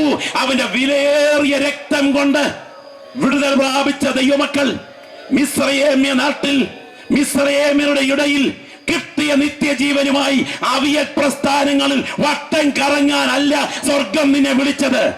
ജീവൻ അർപ്പിക്കേണ്ടി വന്നാലും, ഒറ്റയ്ക്ക് നിൽക്കേണ്ടി വന്നാലും, എല്ലാവരും അവഗണിച്ചാലും പിടിച്ച പ്രമാണത്തിന് വേണ്ടി ഒറ്റയ്ക്ക് നിൽക്കാൻ വിളിക്കപ്പെട്ട കൃപ ലഭിച്ച ദൈവപൈതലേ, ഇന്ന് രാത്രിയിൽ ദൈവം നമ്മുടെ മേൽ പകർന്ന കാഴ്ചപ്പാടോർത്ത് നമുക്ക് ഈ രാത്രി കർത്താവിന് സ്തോത്രം ചെയ്യാൻ കഴിയുമ്പോൾ തന്നെ സത്യാരാധനയ്ക്കായി വേർപെടാൻ ഭാഗ്യം ലഭിച്ചതോർത്ത് നമുക്ക് ദൈവത്തിന് മഹത്വം അർപ്പിക്കാനിടയാകട്ടെ. ചിലരുടെ ധൈര്യം മടപ്പലകയുടെ ഇടയിൽ ഇരിക്കുന്ന എലിയുടെ ധൈര്യമാണ്. എന്ന് പറഞ്ഞാൽ വീട്ടിൽ ആരെങ്കിലും ഉണ്ടോ എന്നറിയാൻ തല പുറത്തോട്ട് കാണിക്കും. ആരെങ്കിലും ഉണ്ടെങ്കിൽ ധൈര്യപൂർവ്വം തല പുറകോട്ട് വലിക്കും. ഇന്ന് രാത്രി പറയട്ടെ, ഒറ്റയ്ക്ക് നിൽക്കേണ്ടി വന്നാലും ഞാൻ ഈ പെന്തക്കോസ്തിന്റെ ശക്തിയിൽ എന്റെ ഒടുവിലത്തെ ശ്വാസം വരെ നിൽക്കുമെന്ന് പറയാൻ അകത്ത് ദർശനം പ്രാപിച്ച ദൈവമക്കൾ ഈ രാത്രി ഇവിടെ ഇരുന്ന് സ്തോത്രം ചെയ്യുക മാത്രമല്ല, നാം നിൽക്കുന്ന ഉപദേശ സത്യങ്ങളെ ഗ്രഹിക്കാൻ ദൈവം നമ്മുടെ കണ്ണ് തുറന്ന് തോർത്ത ഈ രാത്രി ജീവൻ പ്രാപിച്ച് നിങ്ങളുടെ ആരാധന ഉയരുന്ന രാത്രിയാകണം. സ്തോത്രം, ഹല്ലേലൂയ. പ്രിയപ്പെട്ടവരെ, ആരാധന എന്നുള്ള വിഷയത്തിലേക്ക് വരുമ്പം വേർപാട് ഏറ്റവും പ്രധാനപ്പെട്ടവയാണ്. 2 ടൈപ്പിലുള്ള ആരാധനയേ ഉള്ളൂ. മൂന്നാമതൊരു ടൈപ്പ് ആരാധനയില്ല. ഒന്നാമത്തെ ആരാധന സത്യാരാധന, രണ്ടാമത്തെ ആരാധന മിഥ്യാരാധന. ഒന്നാമത്തെ ആരാധന വ്യവസ്ഥയ്ക്കൊത്തുള്ള ആരാധന, രണ്ടാമത്തെ ആരാധന വ്യവസ്ഥ ലംഘിച്ചവന്റെ ആരാധന. ഒന്നാമത്തെ ആരാധന വീണ്ടെടുപ്പ് പ്രാപിച്ചവന്റെ ആരാധന, രണ്ടാമത്തെ ആരാധന വീണ് കിടക്കുന്നവന്റെ ആരാധന. രണ്ടിന്റെ തെളിവ് ഉൽപ്പത്തി 2:4 കായിന്റെ ഹാബേലിയ മാർഗങ്ങളിലുണ്ട്. കായിൻ ഒരു കർഷകനാണ്. കാച്ചിലും ചേനയും പടവലങ്ങായും തേങ്ങായും വരിക്കച്ചക്കയും ഒക്കെ യാഗപീഠത്തിൽ കൊണ്ട് കൊന്നുകൂട്ടിയിട്ട് പുള്ളി കയ്യും കെട്ടി വെട്ടിക്കുത്തിയ പത്തല് പോലെ നിന്ന് പറയുക, എനിക്ക് ആട്ടും കൃഷി ഒന്നുമില്ല, എനിക്ക് ആകെയുള്ളത് ഈ കാർഷിക ഉൽപ്പന്നങ്ങളാ, ഞാൻ അതുമായി വന്നിരിക്കാം. നിങ്ങളൊന്ന് ശ്രദ്ധിച്ചു നോക്കിയേ. അവന്റെ അധ്വാനത്തിന്റെ പ്രതീകമായ വിയർപ്പിൽ നിന്ന് ഉതിർന്നു വന്ന കാർഷിക ഉൽപ്പന്നങ്ങൾക്കകത്ത് രക്തമയമില്ല. ഇനി അവന്റെ മുഖത്തോട്ട് നോക്കിയേ. ഇഞ്ചി എന്ന കൊരങ്ങിന്റെ പരുവത്തിൽ ചുക്കാഷായം കുടിച്ച പോലെ ഒലക്ക വിഴുങ്ങിയ പോലെ അവന്റെ ഇരിപ്പ്. ദൈവപ്രസാദം പ്രാപിച്ചവനെ മുഖത്ത് നോക്കിയാൽ അറിയാമെന്ന്, അവന്റെ സ്തോത്രം കേട്ടാൽ അറിയാമെന്ന്, ആത്മനിറവ് പ്രാപിച്ചവനെ കണ്ടാൽ അറിയാമെന്ന ഈ രാത്രി ഞാൻ പറഞ്ഞു വരുന്നത്. സ്തോത്രം. എന്നാൽ ഹാബേൽ മുൻപോട്ട് വന്നു. അവന്റെ കൈകളിൽ അധ്വാനത്തിന്റെ പ്രതീകം ഒന്നുമില്ല. ഇതാ പിടയ്ക്കുന്ന തുടിക്കുന്ന ഒരു കുഞ്ഞാതിരിക്കുന്നു. ഗൽഗതത്തോടും മനത്തകർച്ചയോടും കൂടെ തന്റെ പാപമ കുഞ്ഞാടിന്മേൽ ഏൽപ്പിച്ചിട്ട് തന്റെ യാഗമൃഗത്തെ യാഗപീഠത്തിന്റെ നിഴലിലേക്ക് എടുത്ത് കിടത്തി ഉറവാൾ വലിച്ചൂരി ആ യാഗപീഠത്തിന് നിഴലിൽ നിന്നുകൊണ്ട് സഹസ്രാബ്ദങ്ങൾക്ക് ശേഷം കാൽവറിയിൽ അറുക്കപ്പെടുവാൻ തുടങ്ങുന്ന ദൈവ കുഞ്ഞാടിനെ വിശ്വാസത്താൽ കണ്ടുകൊണ്ട് ഹാബേൽ യാഗമർപ്പിച്ച് സ്വർഗം അവനെ നീതീകരിച്ചു എന്ന് കരമുയർത്തി സ്തോത്രം ചെയ്യാമോ? അടുത്ത വാചകം ശ്രദ്ധിക്കണം. മാന്യ സഹോദരങ്ങളെ, മാനവ ചരിത്രത്തിലെ ഒന്നാമത്തെ കുലപാതകം തുടങ്ങി. മനുഷ്യകുലത്തിലെ ഒന്നാമത്തെ കുലപാതകം വസ്തു വീതം വെച്ചതിന്റെ പേരിലല്ല. മനുഷ്യവർഗത്തിലെ ഒന്നാമത്തെ കുലപാതകം കല്യാണ പ്രശ്നത്തിന്റെ പേരിലല്ല. മനുഷ്യവർഗത്തിലെ ഒന്നാമത്തെ കുലപാതകം ആരാധനയുടെ പേരിലാണ്. ഒരു സത്യാരാധനക്കാരനെ ഒരു മിഥ്യാരാധനക്കാരൻ, ഒരു വ്യവസ്ഥയ്ക്കൊത്ത് ആരാധിച്ചവനെ ഒരു വ്യവസ്ഥ ലംഘിച്ചവൻ, ഒരു വ്യവസ്ഥയ്ക്ക് വേണ്ടി നിന്നവനെ ഒരു വ്യവസ്ഥ വിട്ടവൻ ഒറ്റയടിക്ക് തറയും കിട്ടു. സത്യാരാധകൻ തറപറ്റിയെങ്കിലും സത്യാരാധന തറപറ്റിയിട്ടില്ല. ഒരിക്കൽ കൂടി രാത്രി ഞാൻ വിളിച്ചു പറയട്ടെ, സത്യാരാധകൻ തറപറ്റിയെങ്കിലും സത്യാരാധന തറപറ്റിയിട്ടില്ല. സത്യാരാധകർ ഇവിടെ ഉള്ളിടത്തോളം കാലം ഞങ്ങൾ ഈ പോരാട്ടം തുടരും. ബോധ്യമുള്ള എത്ര ദൈവമക്കൾ ഇന്ന് രാത്രി ഇവിടെയുണ്ട്? ഞങ്ങളുടെ തൊണ്ടക്കുഴിയിൽ ശ്വാസമുള്ളിടത്തോളം, ഞങ്ങളുടെ ചോര രക്തധമനികളിൽ ചോര ഉള്ളിടത്തോളം സത്യാരാധനയ്ക്കായി സത്യാരാധനയ്ക്കായി സത്യാരാധനയ്ക്കായി സത്യാരാധനയ്ക്കായി സത്യാരാധനയ്ക്കായി സത്യാരാധനയ്ക്കായി ഞങ്ങൾ ഇവിടെ പ്രസംഗിക്കും. ഇത് വിശ്വസിക്കുന്ന ദൈവമക്കൾ ഇന്ന് രാത്രി ഒരുമിച്ച് പറയുന്നു, കല്യാണിമുക്കിൽ സത്യാരാധനയുടെ ശബ്ദം മുഴങ്ങുകയാണ്. സ്തോത്രം. ആരാധന എന്നുള്ളതാണ് ഏറ്റവും പ്രധാനപ്പെട്ട വിഷയം. ആരാധനയിലേക്ക് വരുമ്പോഴാണ് വേർപാട് ഏറ്റവും ഗൗരവമായി പ്രസക്തമായിരിക്കുന്നത്. ഇന്ന് രാത്രിയും കായിന്റെ കുന്തം ഇവിടെ ചലിച്ചുകൊണ്ടിരിക്കുന്നു. എന്നാൽ കൃപ ലഭിച്ച ദൈവമക്കൾ വിശ്വാസ കണ്ണുകളാൽ നോക്കിയിട്ട് വിളിച്ചു പറയുന്നു, സത്യാരാധനയ്ക്കായി ഞങ്ങൾ അന്ത്യം വരെ പ്രസംഗിക്കും. ഇന്ന് രാത്രി അഭിഷേകം പ്രാപിച്ച ദൈവമക്കൾ എത്ര പേര് രാത്രി ഇവിടെയുണ്ട്? നിങ്ങളുടെ നാവുകളിൽ രാത്രി പ്രാർത്ഥനയുടെ ശബ്ദം ഉയരുന്ന രാത്രിയായിരിക്കണം. കർത്താവ് രാത്രി ചില കണ്ണുകളെ സത്യാരാധനയ്ക്കായി തുറക്കുന്ന രാത്രിയാകട്ടെ. ഈ ആരാധന എന്ന വിഷയത്തിലേക്ക് വരുമ്പോഴാണ് സഭ ഏത്, സത്യസഭ ഏത് എന്ന ചിന്ത വളരെ ഗൗരവമായി മനസ്സിലാക്കേണ്ടത്. സത്യസഭ ഏത്? അപ്പോൾ സത്യസഭ ഏതെന്ന് ഗ്രഹിക്കണമെങ്കിൽ സഭ എത്രയുണ്ട് എന്ന് ആഴത്തിൽ മനസ്സിലാക്കണം. സത്യസഭ ഏത്, സത്യസഭ ഏതെന്ന് മനസ്സിലാക്കാൻ സഭ എത്ര ഉണ്ടെന്ന് ഗ്രഹിക്കണം. പ്രിയപ്പെട്ടവരെ, വേദപുസ്തകത്തിൽ സഭ എന്ന പദപ്രയോഗം 115 പ്രാവശ്യം ഉപയോഗിച്ചിട്ടുണ്ട്. 115 പ്രാവശ്യം. ഇതെല്ലാം തന്നെ ഏകവചന പദപ്രയോഗമാണ്. അതിൽ കാന്ത, കന്യക, തോട്ടം, കെട്ടിടം, ആലയം, കൈപ്പണി, മർമ്മം, മണവാട്ടി, ആട്ടിൻകൂട്ടം, ഈ പ്രയോഗങ്ങൾ പ്രത്യേകം ശ്രദ്ധേയമാണ്. കാന്തകൾ ഇല്ല, കാന്തയേ ഉള്ളൂ. തോട്ടങ്ങൾ ഇല്ല, തോട്ടമേ ഉള്ളൂ. കൃഷികൾ ഇല്ല, കൃഷിയേ ഉള്ളൂ. മണവാട്ടികൾ ഇല്ല, മണവാട്ടിയേ ഉള്ളൂ. തോട്ടങ്ങളില്ല, തോട്ടമാണെങ്കിൽ, കാന്തകളില്ല, കാന്തയാണെങ്കിൽ, ആട്ടിൻ കൂട്ടങ്ങളില്ല, ആട്ടിൻ കൂട്ടമാണെങ്കിൽ, സഭകൾ ഇല്ല, സഭയേ ഉള്ളൂ എന്ന് ഗ്രഹിപ്പാൻ കണ്ണു തുറന്ന ദൈവമക്കൾ ഈ രാത്രി വിളിച്ചു പറയുന്നു, സത്യസഭ ഒന്നേ ഉള്ളൂ. നമുക്കറിയാം 325 ആണ്ട് ഇടിയിൽ 318 പിതാക്കന്മാർ നിക്കയിലെ ബിഥുന്യയിൽ ഒരുമിച്ച് കൂടി വാദിച്ചും തർക്കിച്ചും രൂപപ്പെടുത്തി നിക്കയ വിശ്വാസ പ്രമാണം രൂപീകരിക്കുമ്പോൾ ഒന്നാം ഭാഗത്ത് പിതാവിനെ കുറിച്ചും, രണ്ടാം ഭാഗത്ത് പുത്രനെ കുറിച്ചും, മൂന്നാം ഭാഗത്ത് പരിശുദ്ധാത്മാവിനെ കുറിച്ചും സഭയെ കുറിച്ചും പറഞ്ഞു വരികയാണ്. അതിൽ പിതാവായി സർവശക്തനായി എന്ന് പറഞ്ഞുകൊണ്ട് അത് തുടങ്ങുന്നു. രണ്ടാം ഭാഗത്ത് ദൈവത്തിന്റെ ഏകപുത്രനും എന്ന് പറഞ്ഞുകൊണ്ട് പുത്രന്റെ ദിവ്യത്വം, വ്യക്തിത്വം, ദൈവത്വം സ്ഥാപിക്കുന്നു. അറിയൂസിനെ ശാസിച്ചുകൊണ്ട് കോൺസ്റ്റന്റൈൻ ചക്രവർത്തി ദർബാർ ഹാളിൽ 66 ദിവസത്തെ തർക്കവിതർക്കങ്ങളിൽ കേരളത്തിൽ നിന്ന് യോഹന്നാൻ എന്ന ഒരു സഭാപ്രതിനിധി കൂടെ പങ്കെടുത്ത് രൂപപ്പെടുത്തിയ ആ സിനഡിലെ രൂപീകരിച്ച വിശ്വാസ പ്രമാണ രൂപീകരണത്തിൽ മൂന്നാം ഭാഗത്ത് സഭയെ കുറിച്ച് പറയുമ്പോൾ നിങ്ങൾ ശ്രദ്ധിക്കുക, സഭയെ കുറിച്ച് എത്രയുണ്ടെന്നാണ് അവിടെ പറഞ്ഞിരിക്കുന്നതെന്ന്. നമുക്കറിയാം, ഇന്ന് രാത്രി സഭകളുടെ പേര് പറയാൻ പറഞ്ഞാൽ രാത്രി മുഴുവൻ നിന്ന് പറഞ്ഞാലും തീരാത്ത പോലെ സഭകളുണ്ട്. കത്തോലിക്ക, Yakobaya, orthodox, CSI, CNI, evangelical, പത്യം, IPC, ചർച്ച് ഓഫ് ഗോഡ്, ശാരോന, ദീപന്തിക്കോസ്, ഫ്രീ പന്തിക്കോസ്, കാൽവറി, കല്ലുമല എന്ന് വേണ്ട നെല്ലിക്കാ ചാക്കിന്റെ കുത്തഴിച്ചു വിട്ടതുപോലെ ഇവിടെ സഭകൾ പലതും പെരുകിപ്രവഹിച്ച് കിടക്കുമ്പോൾ ഇതിലേതാ ഒറിജിനൽ, ഇതിലേതാ ഡ്യൂപ്ലിക്കേറ്റ്? ഇന്ന് രാത്രി അല്പം എന്നോടൊപ്പം നിങ്ങളൊന്ന് ആഴത്തിൽ ഗ്രഹിക്കണം.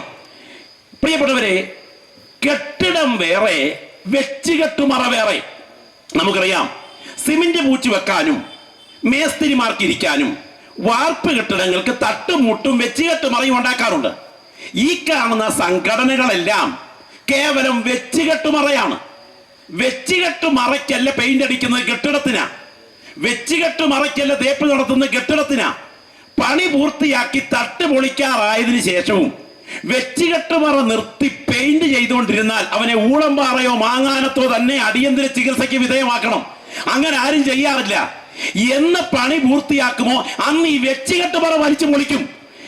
IPC ആയാലും ചർച്ച് ഓഫ് ഗോഡ് ആയാലും ശാരോനായാലും ഇതെല്ലാം വെച്ചുകെട്ടുമറയാണ്. അധികം താമസിക്കാതെ കാഹളത്തിന്റെ ശബ്ദം മുഴങ്ങുമ്പോൾ ഈ വെച്ചുകെട്ടുമറ വലിച്ചു പൊളിക്കും. ഇതിനകത്ത് യേശുവിന്റെ രക്തത്താൽ കഴുകൽ പ്രാപിച്ച ദൈവമക്കൾ നിത്യതയ്ക്കായി പറന്നുയരുന്ന ദിവസങ്ങൾ മുൻപിലുണ്ട്. അതുകൊണ്ട് കെട്ടിടവും വെച്ചുകെട്ടുമറയും രണ്ടായി കാണണം. ഇവിടെ പ്രത്യേകം ഗ്രഹിക്കേണ്ടത് സഭ എത്ര ഉണ്ടെന്ന്. നിക്കയ വിശ്വാസ പ്രമാണം എന്ത് പറയുന്നു എന്നാണ് ആദ്യം ചിന്തിക്കുന്നത്.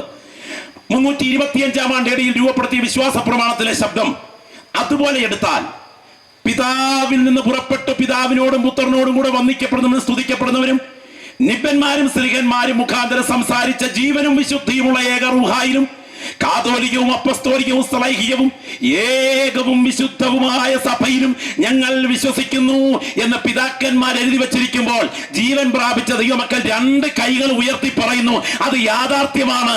ദൈവത്തിന്റെ സഭ ഏകമാണ്. ദൈവത്തിന്റെ സഭ വിശുദ്ധമാണ്. സഭ ഒന്നേ ഉള്ളൂ. സഭ ഒന്നേ കാലില്ല. സ്തോത്രം.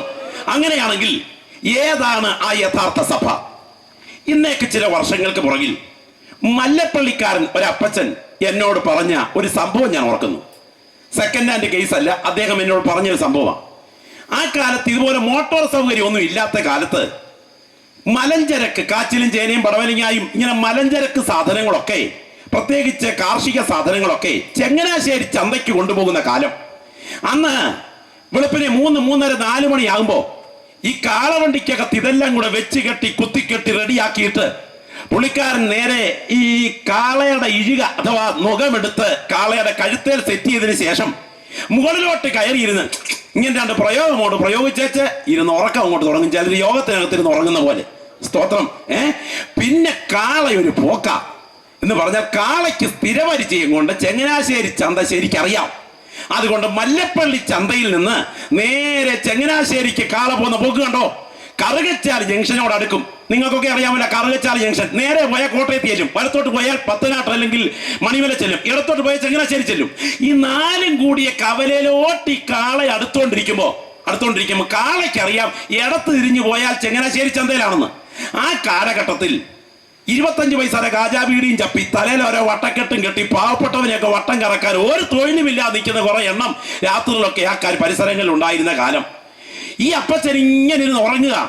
കാള ഈ കവലയിലോട്ട്, ഈ മല്ലപ്പള്ളി ജംഗ്ഷനിൽ നിന്ന് പുറപ്പെട്ട കാള കറുകച്ചാൽ ജംഗ്ഷനിലോട്ട് ചെന്നോണ്ടിരിക്കുക. ഒരു വിട്ടിയാൻ ഒരുത്തൻ ഇങ്ങോട്ട് വന്ന് ശ്രദ്ധിച്ചു നോക്കിയപ്പോ അപ്പച്ചൻ നല്ല ഉറക്കമാ. കാള കുതിച്ച് കുതിച്ച് വിടുക. ഒരാൾ ഇങ്ങോട്ട് വന്ന് 4 കൂടിയ കവലയിൽ കാള ഇടത്തോട്ട് തിരിയാൻ നേരത്ത് കാളയുടെ മൂക്കേറെ കയറി പിടിച്ചു. അപ്പച്ചൻ നല്ല ഉറക്കമാ. എന്നിട്ട് ഇവൻ എന്ത് അറിയാമോ? കാളയെ തിരിച്ച് നേരെ മല്ലപ്പള്ളിക്ക് തന്നെ അങ്ങ് തിരിച്ചു നിർത്തി. സ്തോത്രം. എന്നിട്ട് ഇവൻ മാറി ഇങ്ങനെ 2 പ്രയോഗം പ്രയോഗിച്ചതോടെ കാള തിരിഞ്ഞൊരു നടപ്പ് തുടങ്ങി.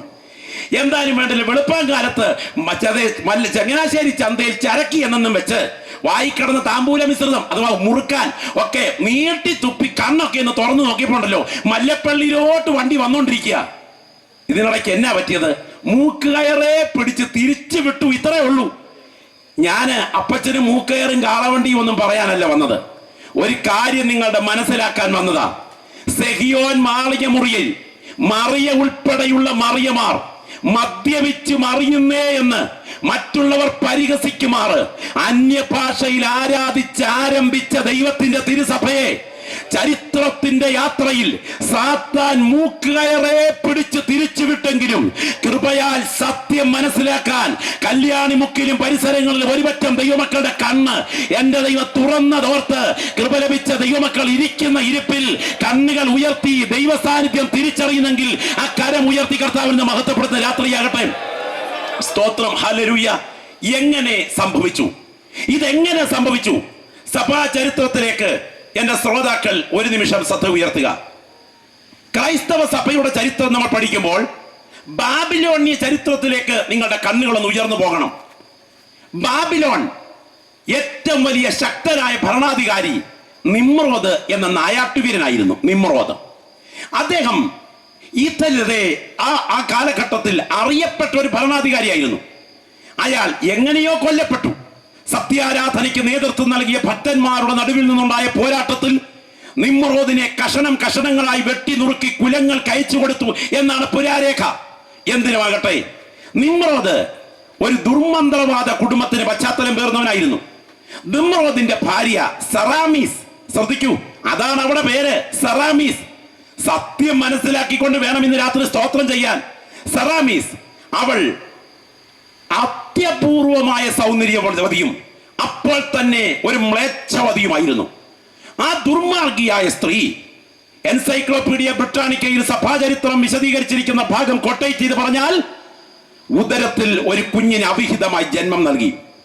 ആ കുഞ്ഞ് സൂര്യന്റെ പുനരവതാരം എന്ന് പുരാതന ബാബിലോണിയരെ അവൾ പറഞ്ഞു പഠിപ്പിക്കുകയും ആ കൊടിയ മന്ത്രവാദിയുടെ സ്വാധീനത്തിൽ ആ കാണുന്ന ആളുകൾ മുഴുവൻ അവളെ ഗർഭവതിയായ സെറാമീസിനെ ആരാധിക്കുകയും ചെയ്തുകൊണ്ടിരുന്ന കാലം. കൃത്യം 9 മാസം 9 ദിവസം കഴിഞ്ഞപ്പോൾ സെറാമീസ് ഒരു സുന്ദരനായ കുഞ്ഞിന് ജന്മം നൽകി. ആ കുഞ്ഞിന് ചരിത്രത്തിൽ ഒരു പേര് കൊടുത്തിട്ടുണ്ട്. അതിന്റെ പേരാണ് തമ്മൂസ്. തമ്മൂസ് സൂര്യന്റെ മകൻ എന്നതുകൊണ്ട് സൂര്യ ഭഗവാൻ ജന്മം കൊടുത്ത കുഞ്ഞ് എന്ന അർത്ഥത്തിൽ തലക്കിയിട്ടും സൂര്യവൃത്തവുമായി അദ്ദേഹത്തിന്റെ ആ കുഞ്ഞിന്റെ കൽരൂപങ്ങൾ നാട്ടിൽ പ്രചരിച്ചു. ആരാധനാലയത്തിന്റെ കവാടത്തിൽ അമ്മയുടെ കയ്യിൽ കുഞ്ഞുമായിട്ടുള്ള പ്രതീകങ്ങളുടെ മുൻപിൽ മെഴുകുതിരി കത്തിക്കലും ആരാധനയും ഉയർന്നുകൊണ്ടിരുന്ന കാലഘട്ടം. സൂര്യൻ ഉത്തരായനത്തിൽ നിന്ന് ദക്ഷിണായനത്തിലേക്ക് മാറുന്ന മകരസംക്രാന്തി ദിനത്തോടനുബന്ധിച്ച് ഡിസംബർ 25 സൂര്യൻ ജനിച്ചു എന്ന സങ്കല്പത്തിൽ നിന്നും ഡിസംബർ 25 സൂര്യന്റെ ജനന ദിവസമായി പുരാതന ബാബിലോണിയർ കൊണ്ടാടുവാൻ തുടങ്ങി. സൂര്യന്റെ ഉദയത്തോടനുബന്ധിച്ച് ഒരു സരളവൃക്ഷക്കൊമ്പായി സൂര്യൻ പുനർജനിക്കും എന്ന സങ്കല്പത്തിൽ നിന്നും സൂര്യജനനത്തിന്റെ ഒരാഴ്ച മുമ്പ് ഒരു വൃക്ഷക്കൊമ്പ് വെട്ടിയെടുത്ത് വീടുകളുടെ മുൻപിൽ നാട്ടി അതിനെ വർണ്ണ ചില്ലകൾ കൊണ്ട് അലങ്കരിക്കുന്ന പതിവ് പുരാതന ബാബിലോണിൽ നിലവിൽ വന്നു. മാത്രമല്ല സൂര്യൻ കിഴക്കാണ് ഉദിക്കുന്നത്. അതുകൊണ്ട് തന്നെ ഉദയ ദിക്കിന് അഭിമുഖമായി ഒരു ഭിത്തി കെട്ടി ഉയർത്തി അതിന് നടുവിൽ ഒരു സൂര്യവൃത്തം സ്ഥാപിച്ച് അതിനകത്ത് വർണ്ണ ചില്ലകൾ ഇട്ട് കിഴക്ക് നിന്ന് വരുന്ന പ്രകാശധാര കെട്ടിടത്തിനകത്തേക്ക് പ്രവഹിക്കുമ്പോൾ അതിന് അഭിമുഖമായി തിരിഞ്ഞു നിന്നിട്ട് സൂര്യന്റെ മകനായ തമ്മൂസ് എന്ന വാക്കിന്റെ പുരാതന ലിപിയുടെ ഭാഷയിൽ ഇംഗ്ലീഷിലെ ടി എന്ന മോഡൽ നെഞ്ചിലും നെറ്റിയിലും ചേർത്ത് വരച്ച് സൂര്യനെ ആരാധിക്കുന്ന പതിവ് പുരാതന ബാബിലോണിൽ നിലവിൽ വന്നു. ചരിത്രം മുൻപോട്ട് നീങ്ങിയപ്പോൾ കോൺസ്റ്റന്റൈൻ റോമൻ സാമ്രാജ്യത്തിൽ ഈ ആരാധന പൊടിപൊടിച്ചുകൊണ്ടിരിക്കുന്ന കാലം. കോൺസ്റ്റന്റൈൻ എന്ന ചക്രവർത്തി ഇറ്റലിയ എന്ന പുറജാതീയ രാജ്ഞിയുമായി യുദ്ധത്തിൽ ഏർപ്പെട്ടു. മാൾവിയൻ ബ്രിഡ്ജ് എന്ന് പറഞ്ഞ സ്ഥലത്ത് നടക്കുന്ന കൊടിയ യുദ്ധം. ആ യുദ്ധത്തിൽ വെച്ച് ഇറ്റലിയുടെ സൈന്യത്തിന് മുൻപിൽ ചക്രവർത്തി തോൽക്കും എന്ന് മനസ്സിലായപ്പോൾ കുതിരപ്പുറത്തുനിന്ന് നിലത്തിറക്കി ഇറങ്ങി മുട്ടുകുത്തി പ്രാർത്ഥിച്ചപ്പോൾ ഒരു അശരീരി ശബ്ദം, കുരിശടയാളമുള്ള ഗൗണുകൾ ധരിച്ച് യുദ്ധത്തിന് പോകൂ, യുദ്ധം ജയിക്കും. ഈ ഗൗണുകളുടെ യുദ്ധവിജയത്തിന്റെ സിമ്പൽ ഏറ്റെടുത്തുകൊണ്ട് കോൺസ്റ്റന്റൈൻ ചക്രവർത്തി കുരിശടയാളമുള്ള ഗൗണുകൾ ധരിച്ച് സൈന്യത്തെ യുദ്ധത്തിന് നയിച്ചു. മാൽവിയൻ ബ്രിഡ്ജിലെ യുദ്ധം വൻ വിജയമായി മാറിയതോടുകൂടെ മടങ്ങി വന്ന റോമൻ ചക്രവർത്തി അതിശക്തമായ ഒരു വിളംബരം പ്രഖ്യാപിച്ചു. വിളംബരം മറ്റൊന്നല്ല, അതാണ് ചരിത്ര പ്രസിദ്ധമായ മിലാൻ വിളംബരം. എന്ന് പറഞ്ഞാൽ സൂര്യന്റെ പുനരവതാരമായി പരിഗണിച്ചിരുന്ന സെറാമീസ് തമ്മൂസ് ആരാധന പേരിലും പെയിന്റിലും മാറ്റം വരുത്തി അതുപോലെ സഭയ്ക്കകത്ത് കയറി. കൃപയാൽ ഇത് കാണാൻ ദൈവം നമ്മുടെ കണ്ണ് തുറന്നതോർത്ത് കൃപ ലഭിച്ച ദൈവമക്കൾ കരങ്ങളൊന്ന് ഉയർത്തി കർത്താവിന് സ്തോത്രം ചെയ്താട്ടെ. ഇന്ന് രാത്രി എന്റെ ദൈവം എന്റെ കണ്ണ് തുറന്ന് അകത്ത് ബോധ്യമുള്ള എത്ര ദൈവമക്കൾ ഇന്ന് രാത്രി ഇവിടെയുണ്ട്. ഇന്ന് രാത്രി ഞാൻ വിശ്വസിക്കുന്നു, പ്രാർത്ഥിക്കുന്ന ദൈവമക്കളുടെ മേൽ ദൈവശക്തി വ്യാപരിക്കുന്ന രാത്രിയാണ്. സകല അന്യായ ബന്ധനങ്ങളെയും തകർത്തുകൊണ്ട് സത്യാരാധനയ്ക്കായി ദൈവം നമ്മുടെ കണ്ണ് തുറന്നെങ്കിൽ ഈ രാത്രി അഭിഷേകത്തിന്റെ ചൈതന്യം അകത്ത് പ്രാപിച്ച ദൈവമക്കൾ ഇവിടെ ഇരുന്ന് ഒരുമിച്ച് ആരാധിച്ചു കൊണ്ടിരിക്കുമ്പോൾ നിന്റെ കുടുംബം മാത്രമല്ല, നീ ആരാധിക്കുന്നതിന് പരിസരങ്ങളുള്ള ചില കുടുംബങ്ങൾ കൂടെ ഇന്ന് രാത്രി വിടുവിക്കപ്പെടുന്ന രാത്രിയാകട്ടെ. യേശുവിന്റെ രക്തത്തിന്റെ ശക്തി ഇന്ന് രാത്രിയുടെ വ്യാപരിക്കുന്ന രാത്രിയാകട്ടെ. സത്യസഭ എന്ന് പറഞ്ഞാൽ എന്താ? സത്യസഭ എന്ന് പറഞ്ഞാൽ ബാബിലോണ്യ പിന്തുടർച്ചയുടെ ബാക്കിയല്ല. നിങ്ങൾ അറിയണം, ഈ സത്യത്തിന് വേണ്ടി നിന്ന ഭക്തന്മാരെല്ലാം നീചമായി കൊല ചെയ്യപ്പെട്ടു. ഇതിനെതിരെ ശബ്ദിച്ചവരുടെ കഴുത്തറത്തു. ഞാൻ ഇംഗ്ലണ്ടിൽ ഒരിക്കൽ പോയ സമയം ഓർക്കുന്നു. ഈ സത്യം പ്രസംഗിച്ചത് എന്നതിന്റെ പേരിൽ അവരെ കൊല്ലാൻ ഉപയോഗിച്ച ഉപകരണങ്ങൾ കണ്ടാൽ കണ്ടു നിൽക്കുന്നയാളിന്റെ കണ്ണിലൂടെ കണ്ണുനീരല്ല ചോര ഒഴുകും. എന്നെ ഏറ്റവും വേദനിപ്പിച്ചത് ഇന്നും ഇംഗ്ലണ്ടിലിരിക്കുന്ന ഈ സത്യം വിളിച്ചു പറഞ്ഞതിന്റെ പേരിൽ കൊല ചെയ്യപ്പെട്ട ഭക്തന്മാരെ വെച്ച് ഞെക്കി ഉരുക്കാൻ ഉപയോഗിച്ച ഒരു പ്രത്യേകതരം കൊളുത്താണ്. അവർ മുട്ടുകുത്തി നിന്നു കഴിഞ്ഞാൽ അവരുടെ ശരീരത്തെ കുനിച്ചു നിർത്തി ഒരു പ്രത്യേകതരം കൊളുത്തുകൊണ്ട് ബന്ധിച്ച് ആകാശത്തിനും ഭൂമിക്കും നടുവിൽ കെട്ടിത്തൂക്കി ഉയർത്തും. കൊടും വെയിലിൽ അവർ പിടഞ്ഞു പിടഞ്ഞു മരിക്കും. റിട്ലി, ലാറ്റിമർ എന്ന 2 കർത്തൃദാസന്മാർ ഈ സത്യം പ്രസംഗിച്ചു. അവരോട് ചെയ്ത ക്രൂരതയോ 8ഓളം നാഴികമണികൾ തൂങ്ങി നിൽക്കുന്ന ഒരു വലിയ ടവറിന്റെ അടിയിൽ അവരെ കൊണ്ടുവന്ന് കെട്ടിയിട്ടു. ഓരോ പ്രാവശ്യവും നാഴികമണികൾ അടിക്കുമ്പോൾ അവരുടെ കർണപുടം പൊട്ടി പുറത്തേക്ക് ചോര വമിച്ചൊഴുകുമായിരുന്നു. കവാടം തുറന്ന് ചോദിക്കും, ഇപ്പോഴെങ്കിലും ഈ മാർഗത്തെ ഉപേക്ഷിച്ചിട്ട് ഈ പുരാതന മാർഗത്തെ സ്വീകരിക്കരുതോ? അവർ മരണത്തിന് മുൻപ് നഖം കൊണ്ട് ഭിത്തിയിൽ കോറി, സത്യത്തിന് വേണ്ടി നാം നിൽക്കുന്നു, ദൈവം നമ്മുടെ സംരക്ഷകൻ. നിങ്ങൾക്കറിയാമോ, ആ പ്രിയപ്പെട്ടവരെ ഒടുവിൽ അവിടെ നിന്ന് ഇറക്കിക്കൊണ്ടുവന്ന് ഇംഗ്ലണ്ടിലെ ഒരു വഴിവക്കിൽ ഒരു ഇരുട്ടതേ മരമുട്ടിയിൽ ചേർത്ത് കെട്ടിയതിനു ശേഷം ചുറ്റും വിറകടുക്കി കത്തിക്കുമ്പോൾ ഇവർ അവിടെ എരിഞ്ഞമരുകയായിരുന്നു. ജോൺ ഹസ്സിനെ കൊന്ന രംഗം നിങ്ങൾക്കറിയുമോ?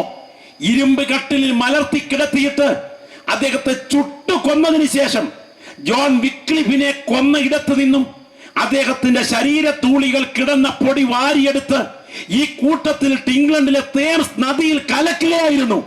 എന്നാൽ സത്യത്തിന് വേണ്ടി നിന്ന വിശുദ്ധന്മാർ സ്വന്തം ചോര കൊണ്ട് മുദ്ര വെച്ച് ഈ ഉപദേശ സത്യങ്ങൾക്ക് വേണ്ടി നിലകൊണ്ടപ്പോൾ ദൈവം നമ്മുടെ കണ്ണ് തുറന്ന് ഈ സത്യത്തെ പിൻപറ്റാൻ ഭാഗ്യം തന്നതോർത്ത് ഈ രാത്രി കൃപ ലഭിച്ച ദൈവമക്കൾ കരങ്ങളൊന്ന് ഉയർത്തി കർത്താവിന് മഹത്വം അർപ്പിക്കുമോ?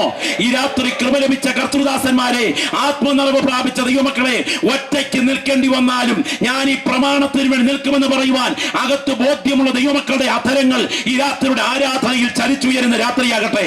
ഞാൻ ഇന്ന് രാത്രി കാണുന്ന സ്വർഗം ഇതിന് മീതെ തുറന്നു നിൽക്കുകയാ.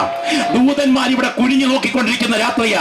ആത്മവ്യാപാരം അനുഭവിച്ചറിയുന്ന ദൈവമക്കൾ ഈ ഗ്രൗണ്ടിൽ പ്രാർത്ഥിച്ചു കൊണ്ടിരിക്കുമ്പോൾ പാതാള ശക്തികളോട് എന്റെ ദൈവത്തിന്റെ കരം ക്രിയ നടത്തിക്കൊണ്ടിരിക്കുന്ന രാത്രിയാ.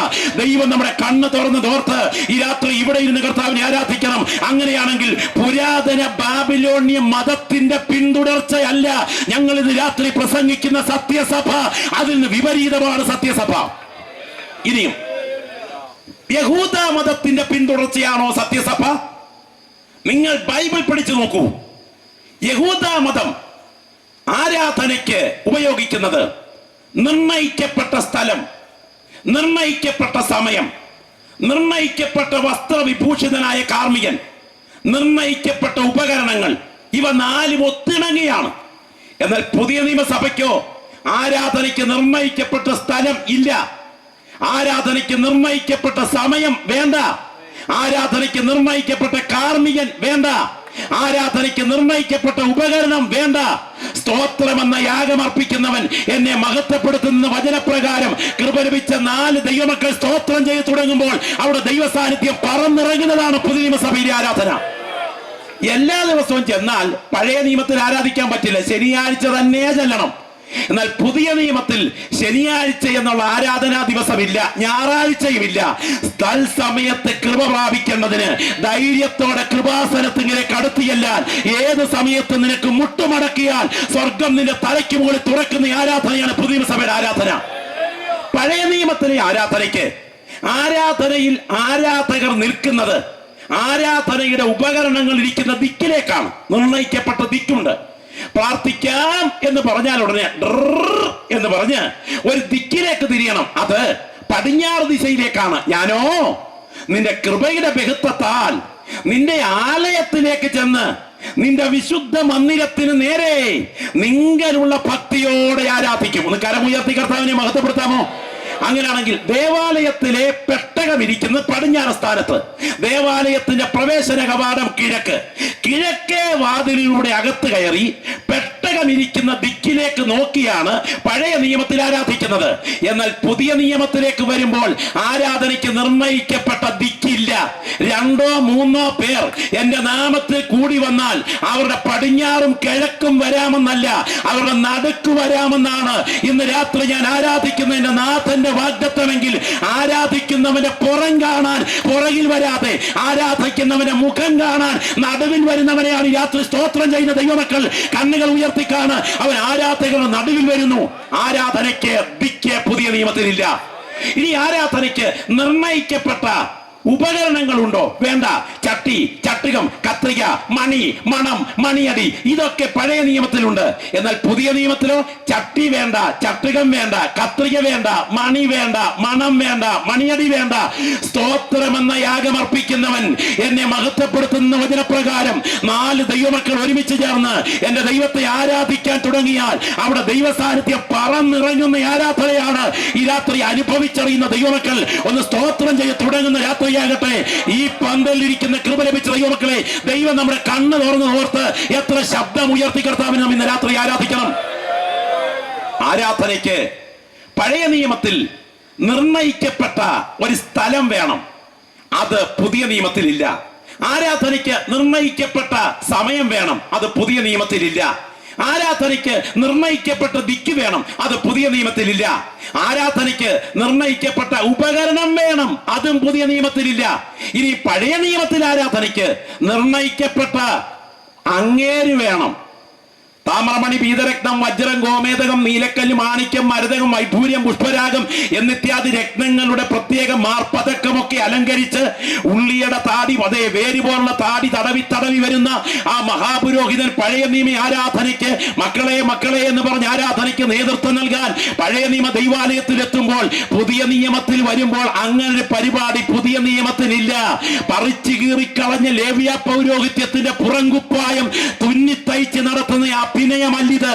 മൽക്കീസദേക്കിന്റെ ക്രമപ്രകാരം എന്നേക്കുമുള്ള മഹാപുരോഹിതനെ പ്രാർത്ഥിക്കുന്ന ദൈവമക്കൾ മുഴങ്കാൽ മടക്കുന്ന ഇടത്ത് പറന്നിറങ്ങുന്നത് ആത്മാവിൽ കണ്ട് ആരാധിക്കുന്ന ആരാധന, അതാണ് പുതിയ നിയമത്തിന്റെ ആരാധന. അങ്ങനെയാണെങ്കിൽ എത്ര വ്യത്യസ്തമാണ് പുതിയ നിയമത്തിന്റെ ആരാധന. കൃപയാൽ ദൈവം നമ്മുടെ കണ്ണ് തുറന്നതോർത്ത് ഇന്ന് രാത്രി എത്ര ദൈവമക്കളുടെ നാവുകൾ തുറന്ന് കർത്താവിനെ ആരാധിക്കും. നാളെ നടത്താൻ ഇരുട്ടിന്റെ ശക്തികൾ നിന്റെ കുടുംബത്തിന് നേരെ കരുതി വെച്ചിരിക്കുന്ന കണികളെ ഇന്ന് രാത്രി ഇരിക്കുന്ന മുറിക്കകത്തോട്ട് കയറി ആത്മാവിൽ പ്രാർത്ഥിച്ചാൽ അതിനെ മുറിക്കാനുള്ള അധികാരം ദൈവം നിന്റെ നാവിൽ പകർന്നിട്ടുണ്ടെന്ന് വിശ്വസിക്കുന്ന ദൈവവൈതലേ, ഇന്ന് രാത്രി അഭിഷേകം പ്രാപിച്ച അമ്മച്ചി, നിന്റെ മേൽ ദൈവശക്തി വ്യാപരിക്കുന്നു. ഹോരേബിൽ വെളിപ്പെട്ട ദൈവത്തിന്റെ തേജസ്, സീനായിൽ മൂടിയിറങ്ങിയ ദൈവത്തിന്റെ തേജസ് നിന്റെ പ്രാർത്ഥന മുറിക്കകത്ത് ബലത്തോടെ ഇറങ്ങി വന്ന് അന്ധകാര ശക്തികൾ നിന്റെ തലമുറയ്ക്ക് നേരെ ഒരുക്കി വെച്ചിരിക്കുന്ന കണികളെ ഇന്ന് രാത്രിയുടെ മുറിച്ചു മാറ്റാൻ കഴിവുള്ള ദൈവശക്തിയാണ് നിന്റെ പ്രാർത്ഥനാ മുറിയിൽ നീ തിരിച്ചറിയുന്നതെങ്കിൽ ഇടത്തും വലത്തും ഇരിക്കുന്നവരെ ശ്രദ്ധിക്കാതെ കൃപയാൽ ദൈവം നമ്മുടെ കണ്ണ് തുറന്നതോർത്ത് പാരമ്പര്യത്തിന്റെ കോട്ടകളെ ഭേദിച്ചുകൊണ്ട് സത്യാരാധനയുടെ ശ്വാസം ശ്വസിക്കാൻ എന്റെ ദൈവം എന്നെ വേർതിരിച്ചതോർത്ത് ഞാൻ ദൈവത്തിന് സ്തോത്രം ചെയ്യുന്നെന്ന് പറയാൻ അകത്ത് ബോധ്യമുള്ള ദൈവമക്കൾ കണ്ണുകൾ തുറന്ന് കാണുക. ഈ രാത്രി ഞാൻ ആത്മാവിൽ വിളിച്ചു പറയുന്നു, മുഴങ്കാൽ മടക്കി കരയുന്ന നിന്റെ കൺമുൻപിൽ ഇരുട്ടിന്റെ കോട്ടകളെ തകർത്തുകൊണ്ട് പ്രാർത്ഥനയുടെ മറുപടിയുടെ കലവറ തുറക്കാൻ കഴിവുള്ള അഭിഷേകത്തിന്റെ തൈല നദി ഇന്ന് രാത്രി ഒഴുകിക്കൊണ്ടിരിക്കുന്നു. അത് തിരിച്ചറിയുന്ന ദൈവമക്കൾ ആത്മാവിൽ കാണട്ടെ. ഈ രാത്രി നിന്റെ മുറി പ്രാർത്ഥനയുടെ ആരാധനാലയമായി മാറട്ടെ. കൃപ ലഭിച്ച ദൈവമക്കൾ എത്ര പേര് ആത്മാവിൽ കാണുന്നുണ്ട്? ദൈവത്തിന് സ്തോത്രം, ദൈവത്തിന് സ്തോത്രം. എന്റെ ദൈവം എന്റെ കണ്ണ് തുറന്നതിൽ ഞാൻ കർത്താവിന് സ്തോത്രം ചെയ്യുന്ന പറയാൻ ദർശനം പ്രാപിച്ച ദൈവമക്കൾ എത്ര പേര് യാത്ര ഇവിടെയുണ്ട്? ഈ ഗ്രൗണ്ടിന്റെ ഏറ്റവും പുറകിൽ മുതൽ ഏറ്റവും മുൻപിൽ വരെ ദൈവശക്തി വ്യാപരിച്ചുകൊണ്ടിരിക്കുകയാ. എന്റെ മുൻപിലിരിക്കുന്ന കർത്തൃദാസന്മാർ ഇന്ന് രാത്രി ആത്മാവിൽ പ്രാർത്ഥിച്ചുകൊണ്ടിരിക്കുമ്പോൾ, ഇതിനകത്തിരിക്കുന്ന ജീവൻ പ്രാപിച്ച ദൈവമക്കൾ പ്രാർത്ഥിച്ചുകൊണ്ടിരിക്കുമ്പോൾ, ഈ രാത്രി നാവുകൾ തുറന്ന് ആരാധിച്ചുകൊണ്ടിരിക്കുമ്പോൾ, നിന്റെ വാഗ്ദത്തത്തിനെതിരെ പണമുയർത്തി നിൽക്കുന്ന ചിലതിനെ ബന്ധിക്കാൻ നിന്റെ നാവിൽ ഇന്ന് രാത്രി അധികാരം വ്യാപരിക്കുന്നുണ്ട്. ഈ രാത്രി ഒരിക്കൽ കൂടെ ഞാൻ ആത്മാവിൽ വിളിച്ചു പറയുന്നു, ഇവയൊന്നുമില്ലാതെ നിന്റെ പ്രാർത്ഥനാ മുറിക്കകത്ത് നീ ഉയർത്തുന്ന ദൈവ സാന്നിധ്യത്തിൽ നിന്റെ മുറിക്കകത്ത് ഇറങ്ങി വരുന്ന ദൈവ സാന്നിധ്യം ഈ രാത്രി തിരിച്ചറിയുന്നുണ്ടെങ്കിൽ കൃപ പ്രാപിച്ച ദൈവമക്കൾ കണ്ണുയർത്തിക്കാണ് ആ കരം ഈ രാത്രി നിനക്ക് വേണ്ടി ചലിച്ചുകൊണ്ടിരിക്കുക.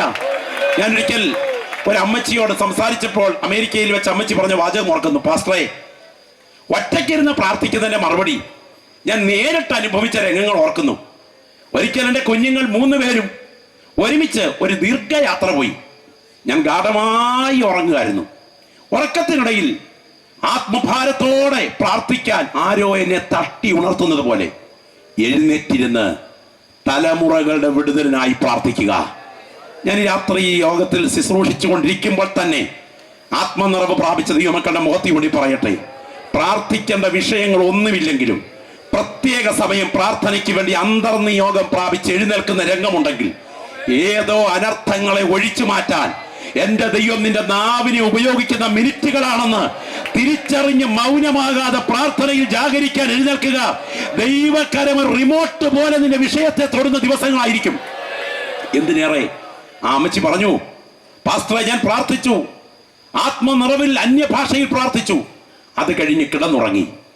ഉറങ്ങിയപ്പോൾ അന്ന് നടന്നൊരു സംഭവം, എന്റെ കുഞ്ഞുങ്ങൾ 3 പേരും മക്കളൊക്കെ ഒരുമിച്ചൊരു വലിയ വണ്ടിയിൽ നേരെ ആ രാത്രിയിൽ ഓടിച്ചു വരുമ്പോൾ വണ്ടി ഒരു വെള്ളക്കെട്ടിലേക്ക് ഇറങ്ങി. വെള്ളക്കെട്ടിലേക്ക് ഇറങ്ങിയത് മാത്രമല്ല, അപ്പോഴേക്കും വണ്ടിയുടെ നിയന്ത്രണം വിട്ടു. ഒരു വശത്തെ ഡിവൈഡർ തകർത്ത് വണ്ടി സൈഡിലൂടെ നിരങ്ങി താഴേക്ക് ഇറങ്ങുകയാണ്. നേരെ പറന്നിറങ്ങിയത് ഒരു വലിയ നദിയുടെ വശത്തുള്ള ഒരു വലിയ ഡിവൈഡറിന്റെ മുകളിലേക്കാണ് ഈ വലിയ വണ്ടി പറന്നു പറ്റിയത്. വണ്ടി മുൻപോട്ട് നദിയിലേക്ക് മൂക്കുകുത്താൻ തുടങ്ങുന്നു. വണ്ടി പുറകോട്ട് മലക്കുന്നു. ഈ ആട്ടം നടന്നുകൊണ്ടിരിക്കുമ്പോൾ പെട്ടെന്ന് ക്രെയിന്റെ സഹായത്തോടെ പോലീസുകാർ ഈ വണ്ടി പ്ലക്ക് ചെയ്ത് കരയിൽ വെച്ചു. സ്തോത്രം. ആര് ഈ വിവരം നിങ്ങളെ അറിയിച്ചു എന്ന് ചോദിച്ചപ്പോൾ അവർ പറഞ്ഞു, തൊട്ടു മുൻപിൽ കിടക്കുന്ന വാഹനത്തിലെ ആളുകൾ ഈ രാത്രിയിൽ ഞങ്ങളെ വിളിച്ചറിയിച്ചു. 2 മണി അടുത്തു രാത്രി വിളിച്ചറിയിച്ചു, ഇതുപോലെ വണ്ടി താഴേക്ക് പോയിരിക്കുന്നു. അവരുടെ അടുക്കലെത്തിയിട്ട് ഈ കുഞ്ഞുങ്ങൾ ചോദിച്ചു, നിങ്ങളോട് ആര് ഈ അർദ്ധരാത്രിയിൽ ഈ വിജന സ്ഥലത്ത് ആക്സിഡന്റ് നടന്നെന്ന് പറഞ്ഞു? അപ്പോൾ പറഞ്ഞു, ഞങ്ങൾ വണ്ടി ഓടിച്ചു വരുമ്പോ ശുഭ്രവസ്ത്രധാരിയായി വെള്ളവസ്ത്രം ധരിച്ച ഒരു വൃദ്ധനായ മനുഷ്യൻ ഇവിടെ നിന്നിട്ട് കൈ കാണിച്ചിട്ട് പറഞ്ഞു, താഴേക്കൊരു വണ്ടി പോയിട്ടുണ്ട്, എത്രയും വേഗം പോലീസിൽ അറിയിക്കണമെന്ന്. പക്ഷെ പിന്നെ അയാളെ കണ്ടിട്ടില്ല. ആ പരിസരം മുഴുവൻ തപ്പിയിട്ട് അങ്ങനെ ഒരാളെ കണ്ടിട്ടില്ല. ആരാ നിന്ന് രാത്രി ഞാൻ എന്റെ വിശ്വാസത്തിന്റെ കണ്ണുകൾ കൊണ്ട് നോക്കിയിട്ട് പറയാം, ആ രാത്രിയിലെ അമ്മച്ചിയെ പ്രാർത്ഥനയ്ക്കായി എഴുന്നേൽപ്പിച്ച് എന്റെ ദൈവത്തിന്റെ ആത്മാവ് പ്രാർത്ഥിപ്പിച്ചു കൊണ്ടിരിക്കുമ്പോൾ സ്വർഗത്തിലെ ദൈവത്തിന്റെ ദൂതൻ അയച്ച ഒരു നിയോഗിക്കപ്പെട്ട വ്യക്തി ആ വഴിവക്കിലെത്തിയിട്ട് ആ വിഷയത്തിന് മുന്നറിയിപ്പ് നൽകുകയായിരുന്നു. പ്രാർത്ഥിക്കുന്ന ദൈവമക്കൾ തിരിച്ചറിയട്ടെ, നിന്റെ നാവിൽ ഉയരുന്ന പ്രാർത്ഥനയുടെ മുൻപിൽ അനർത്ഥങ്ങളെ ഒഴിച്ചു മാറ്റാൻ കഴിവുള്ള ആ കരം ചലിച്ചുകൊണ്ടിരിക്കുന്നു. കൃപ ലഭിച്ച ദൈവമക്കളെ, സ്വർഗം നമ്മുടെ കണ്ണ് തുറന്ന് തോർത്ത് ഈ ഗ്രൗണ്ടിൽ കർത്താവിനെ ആരാധിക്കുന്ന രാത്രിയാകട്ടെ.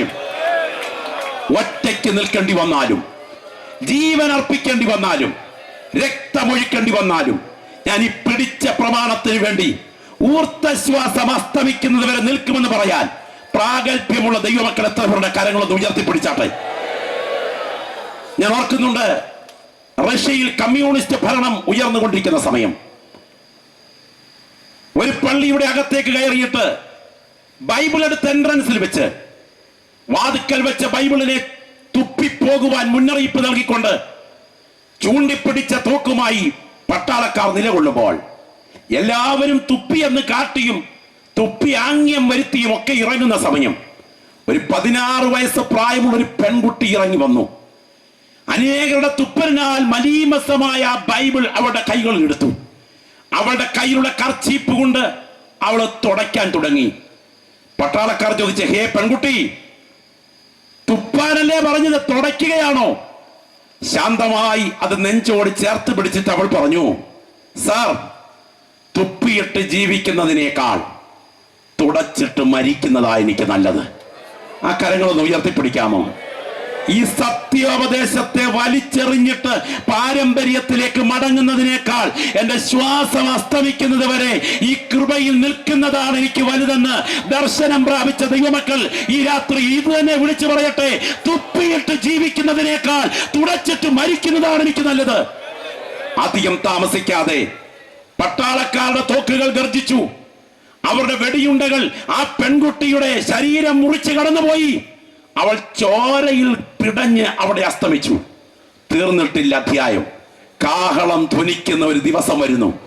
കോടിക്കണക്കിന് വിശുദ്ധന്മാർ ഉയർപ്പിൻ പ്രഭാതത്തിൽ പറന്നുയരുമ്പോൾ സത്യാരാധനയ്ക്കായി നിലകൊണ്ട അവളെയും തേജസ്സിന്റെ തീരത്ത് കാണുമെങ്കിൽ ഇന്ന് രാത്രി വിളിക്കപ്പെട്ട ദൈവമൈതലേ, ഈ രാത്രി ജീവൻ അസ്തമിക്കുന്നത് വരെ ഞാൻ ഈ പിടിച്ച പ്രമാണത്തിൽ നിൽക്കുമെന്ന് പറയാൻ പ്രാഗൽഭ്യമുള്ള ദൈവമക്കളുടെ നാവുകൾ ആരാധനയിൽ ഉയരുന്ന രാത്രിയാകട്ടെ.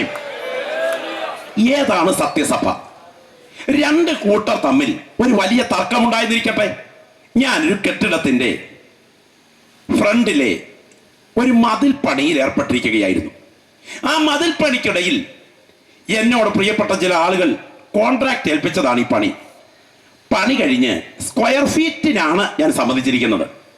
പണിയെല്ലാം കഴിഞ്ഞ് അളന്ന് തിട്ടപ്പെടുത്താൻ ആള് സ്ഥലത്ത് വന്നു, മേസ്തിരി സ്ഥലത്ത് വന്നു. അളന്ന് നോക്കിയപ്പോ എൻ്റെ കയ്യിലൊരു പഴയ ടേപ്പുണ്ട്. അത് വെച്ച് അളന്നപ്പം ഇത്ര സ്ക്വയർ ഫീറ്റ് ഉണ്ടെന്ന് എനിക്ക് മനസ്സിലായി. പക്ഷേ വന്ന മേസ്തിരി സമ്മതിക്കില്ല. അയാളുടെ ടേപ്പുമായിട്ട് അളന്നു. വാക്കേറ്റമായി. കയ്യേറ്റത്തിൽ എത്തുന്നതിന് മുൻപ് നാട്ടുകാർ പറഞ്ഞു, സാർ നിക്ക്, നമുക്ക് മാന്യമായി ഇടനിലക്കാരനെ നിർത്തി ഇത് അളന്ന് തിട്ടപ്പെടുത്താം. എന്തിനാ നിങ്ങൾ തമ്മിൽ വാക്കേറ്റമൊക്കെ ഉണ്ടാകും, കയ്യേറ്റമൊക്കെ ഉണ്ടാകുന്നേ? പാസ്റ്റർ അല്ലേ, മേസ്ത്രി അല്ലേ, നാളെ പണി വേണ്ടേ, ശുശ്രൂഷ വേണ്ടേ എന്ന് പറഞ്ഞ് ഇടയ്ക്കങ്ങ് പിടിച്ചു മാറ്റിയെന്നിരിക്കട്ടെ. പിറ്റേ ദിവസം രാവിലെ ഞങ്ങളുടെ മധ്യത്തിൽ ആദരണീയനായി ജോസ് മധ്യസ്ഥതയ്ക്ക് വന്നിരിക്കട്ടെ. അദ്ദേഹം വന്നപ്പോ ഞാൻ തോളെ കൈയിട്ടോണ്ട് പറയുക, അച്ഛാ, നമ്മൾ തമ്മിൽ എത്ര കൊല്ലത്തെ പരിചയമെന്നറിയാമോ? ഒരു കാര്യം ചെയ്യും, എൻ്റെ കയ്യിൽ ഒരു പഴയ ടേപ്പുണ്ട്, ഇത് വെച്ച് അളക്കണം എന്ന് പറഞ്ഞാൽ എൻ്റെ ടേപ്പ് അദ്ദേഹത്തിന് വേണോ? വേണ്ട. മധ്യസ്ഥനാണെങ്കിൽ ഒരു വശത്തെ ടേപ്പ് അദ്ദേഹത്തിന് വേണ്ട, മറ്റേ വശത്തെ ടേപ്പും വേണ്ട. അയാൾ മധ്യസ്ഥനാണെങ്കിൽ ഗവൺമെന്റ് അംഗീകരിച്ച മാതൃകാ ടേപ്പ് വെച്ച് അളക്കും. അതിന്റെ കാശ് ഞാൻ കീശേന്ന് കൊടുത്തേ പറ്റൂ. ഞാൻ ഇന്ന് രാത്രി ഇതിനെ പറഞ്ഞെന്നറിയാമോ? മാറ്റമില്ലാത്ത നമ്മുടെ കയ്യിലിരിക്കുന്ന ദൈവത്തിന്റെ വചനമെന്ന ഈ അളവുകോൽ ഒരു നാൾ ന്യായാസനത്തിന് മുൻപിൽ കണക്ക് തീർക്കുമ്പോൾ ഇതെന്താണ് പറഞ്ഞിരിക്കുന്നതെന്ന് മനസ്സിലാക്കാൻ കണ്ണു തുറക്കപ്പെട്ട ദൈവമക്കൾ ഈ ഉപദേശ സത്യത്തിനനുസരിച്ച് കണക്ക് തീർക്കുന്ന ഒരു ദിവസമുണ്ട്. അങ്ങനെയാണെങ്കിൽ എന്താണ് വചനത്തിന്റെ അളവുകോൽ? തിരുവഴുത്തിലേക്കൊന്ന് വരാം. ഒന്നാമത്തെ പ്രസംഗത്തിൽ ധന്യനായ പത്രോസ് ശ്ലീഹ വിളിച്ചു പറഞ്ഞ ഉപദേശ സത്യങ്ങളുടെ മാറ്റമില്ലാത്ത അളവുകോൽ പ്രവർത്തികളുടെ പുസ്തകം 2-ാം അധ്യായത്തിന്റെ 38 മുതൽ ശബ്ദം ഉയർത്തി വായിച്ചാട്ടെ. പ്രവർത്തികളുടെ പുസ്തകം 2:38 മുതൽ വായിച്ചാട്ടെ. പത്രോസ് അവരോട് നിങ്ങൾ മാനസാന്തരപ്പെട്ട് നിങ്ങളുടെ പാപങ്ങളുടെ മോചനത്തിന് ഇന്ന് രാത്രിയെ കരങ്ങളൊന്ന് ഉയർത്തി സ്തോത്രം ചെയ്തു. മാനസാന്തരം. ഓ, ശബ്ദമൊന്നും ഉയരുന്നില്ലല്ലോ. മാനസാന്തരം ഒന്ന് കരം ഉയർത്തി പറഞ്ഞാട്ടെ. വീണ്ടും ജനനം പ്രാപിച്ച ദൈവമക്കൾ കരങ്ങളൊന്ന് ഉയർത്തി കർത്താവിന് സ്തോത്രം ചെയ്താട്ടെ. ശബ്ദം ഉയർത്തി ഒരിക്കൽ കൂടെ ദൈവത്തെ മഹത്വപ്പെടുത്തിക്കാട്ടെ. മാറ്റമില്ലാത്ത ദൈവത്തിന്റെ വചനം പറയുന്നു, ഒന്നാമത് മാനസാന്തരം. കുന്തിരിക്കത്തിൽ കുഴിച്ചിട്ടാലും ഇരുത്തി കുഴിച്ചിട്ടാലും ഈട്ടിപ്പെട്ടി കുഴിച്ചിട്ടാലും AC റൂമിൽ കുഴിച്ചിട്ടാലും മാനസാന്തരപ്പെട്ടില്ലെങ്കിൽ ദൈവരാജ്യത്തിൽ എത്തില്ല കുഞ്ഞെ. എന്നാൽ കുഴിച്ചിടാൻ ഇടമില്ലാതെ റബ്ബർ തോട്ടത്തിൽ അഴുകിപ്പോയാലും മാനസാന്തരത്തിലൂടെ വീണ്ടും ജനനം പ്രാപിച്ച ദൈവവൈതലാണെന്ന് ഞാനെന്ന് ഉറപ്പ് പ്രാപിച്ച ഒരു ദൈവവൈതൽ ഇവിടെയുണ്ടോ? കാഹളത്തിന്റെ ശബ്ദം ധ്വനിക്കുമ്പോൾ നീ അവിടെ കാണും ഒന്നാമത് മാനസാന്തരം. സ്തോത്രം. എന്താ മാനസാന്തരം? ബുദ്ധി, ഇച്ഛ, വികാരം, ചിന്ത, തീരുമാന ശക്തി ഇവയുടെ ഇരിപ്പിടമായ കൊച്ചു ഹൃദയത്തിൽ ഉണ്ടാകുന്ന അടിസ്ഥാനപരമായ മാറ്റമാണ് മാനസാന്തരം. സ്തോത്രം. ഇവിടുത്തെ ജനനത്തിൽ, ഇവിടുത്തെ പഞ്ചായത്ത് രജിസ്റ്ററിൽ എന്റെ പേര് വന്നെങ്കിൽ അവിടുത്തെ ജനനത്തിൽ സ്വർഗത്തിലെ ജീവന്റെ പുസ്തകത്തിൽ എന്റെ പേര് വന്നിട്ടുണ്ടെന്ന് ബോധ്യമുള്ള ദൈവമക്കൾ, ഇവിടുത്തെ ജനനത്തിൽ ഇവിടുത്തെ അപ്പന്റെ സ്വത്തിന് ഞാൻ അവകാശിയായെങ്കിൽ അവിടുത്തെ ജനനത്തിൽ സ്വർഗത്തിലെ അപ്പച്ചന്റെ അക്ഷയ സ്വത്തിന് എന്നെ അവകാശിയാക്കി എന്ന് പറയാൻ ബോധ്യമുള്ള ദൈവമക്കൾ, ഇവിടുത്തെ ജനനത്തിൽ മണ്ണിലേക്ക് പിറക്കാൻ എന്റെ മേൽ ജീവൻ വ്യാപരിച്ചെങ്കിൽ അവിടുത്തെ ജനനത്തിൽ വിണ്ണിലേക്ക് പറക്കാൻ എന്റെ മേൽ നിത്യജീവൻ വ്യാപരിച്ചു എന്ന് ബോധ്യമുള്ള ദൈവമക്കൾ ഈ രാത്രി കണ്ണുയർത്തി കാണുക. ഒന്നാമത്തേത് മാനസാന്തരം. സ്തോത്രം. മാനസാന്തര അനുഭവം ജീവിതത്തിന്റെ ഭാഗമാണ്. ഒരിക്കൽ ഒരാളിനോട് ചോദിച്ചു, വീണ്ടും ജനിച്ചാന്നോ? അപ്പൊ പുള്ളി പറഞ്ഞു, ഞാൻ ജനിച്ചില്ലേ പിന്നെ ആര് ജനിക്കാനാ സാറേ? പുള്ളി പറഞ്ഞ വിശദീകരണം ഭയങ്കരമാണ്. പുള്ളി പറഞ്ഞു, എന്റെ വല്യപ്പൻ ക്രിസ്ത്യാനി അല്ലായിരുന്നു, പുള്ളി മതം മാറി ക്രിസ്ത്യാനി ആയി കഴിഞ്ഞാണ് എൻ്റെ അപ്പൻ ജനിച്ചത്. അപ്പൻ ജനിച്ചപ്പോ പുള്ളി ജനിച്ച ക്രിസ്ത്യാനിയായി. അപ്പനിൽ നിന്നാണ് ഞാൻ വീണ്ടും ജനിച്ചത്. അപ്പൊ ഞാൻ ആരായി? വീണ്ടും ജനിച്ച ക്രിസ്ത്യാനി. അങ്ങനെ ഒരു ജനിക്കലില്ല. ആണ്ടുതോറും യോഗം നടക്കുന്ന ഗ്രൗണ്ടിന്റെ പുറകിലെ ഫെയ്ത്തോമിന്റെ മുറിക്കകത്ത് പിറന്നു വീണ ഉപദേശിക്കുഞ്ഞായാലും നിറകണ്ണുകളോടെ കാൽവറിയെ കണ്ട് വീണ്ടും ജനിക്കാത്ത നീ സ്വർഗത്തിൽ എത്തില്ലെന്ന് ഉറപ്പ് പ്രാപിച്ച ദൈവമക്കൾ ഒരുമിച്ച് വിളിച്ചു പറയുന്നു, സ്വർഗരാജ്യ പ്രവേശനത്തിന് ഒന്നാം യോഗ്യത വീണ്ടും ജനനം. സ്തോത്രം. വായിച്ചാട്ടെ അടുത്ത പ്രയോഗം. അടുത്തത് വീണ്ടും അതെ, മാനസാന്തരപ്പെട്ട് നിങ്ങൾ മാനസാന്തരപ്പെട്ട് നിങ്ങളുടെ പാപങ്ങളുടെ മോചനത്തിനായി ഓരോരുത്തൻ യേശു ക്രിസ്തുവിന്റെ നാമത്തിൽ സ്നാനമേൽപ്പിക്കും. ആ കരങ്ങളൊന്ന് ഉയർത്തി പറഞ്ഞ സ്നാനം. ഒന്ന് ശബ്ദം ഉയർത്തി പറയാമോ? സ്നാനം. ഒന്ന് വീണ്ടും ജനനം, രണ്ട് സ്നാനം. ഒന്ന് വീണ്ടും ജനനം, രണ്ട് ആദ്യത്തേത് ആദ്യവും രണ്ടാമത്തേത് രണ്ടാമതും അനുഭവിച്ച ദൈവമക്കൾക്കായി രാത്രി ഞാൻ ദൈവത്തിന് സ്തോത്രം ചെയ്യുകയാണ്. മുമ്പേ കാള പോകുന്നു, പുറകിൽ വണ്ടി പോകുന്നു. ഇതാണ് ക്രമം, അല്ലേ? മുമ്പിൽ കാള, പുറകിൽ വണ്ടി. ഇതാണ് ക്രമം. മുന്നിൽ വണ്ടി, വണ്ടിയുടെ പുറകിൽ കാള. മുമ്പേ പറഞ്ഞ ആശുപത്രി തന്നെ ട്രീറ്റ്മെന്റ് വേണ്ട കേസാ. മനസ്സിലായോ?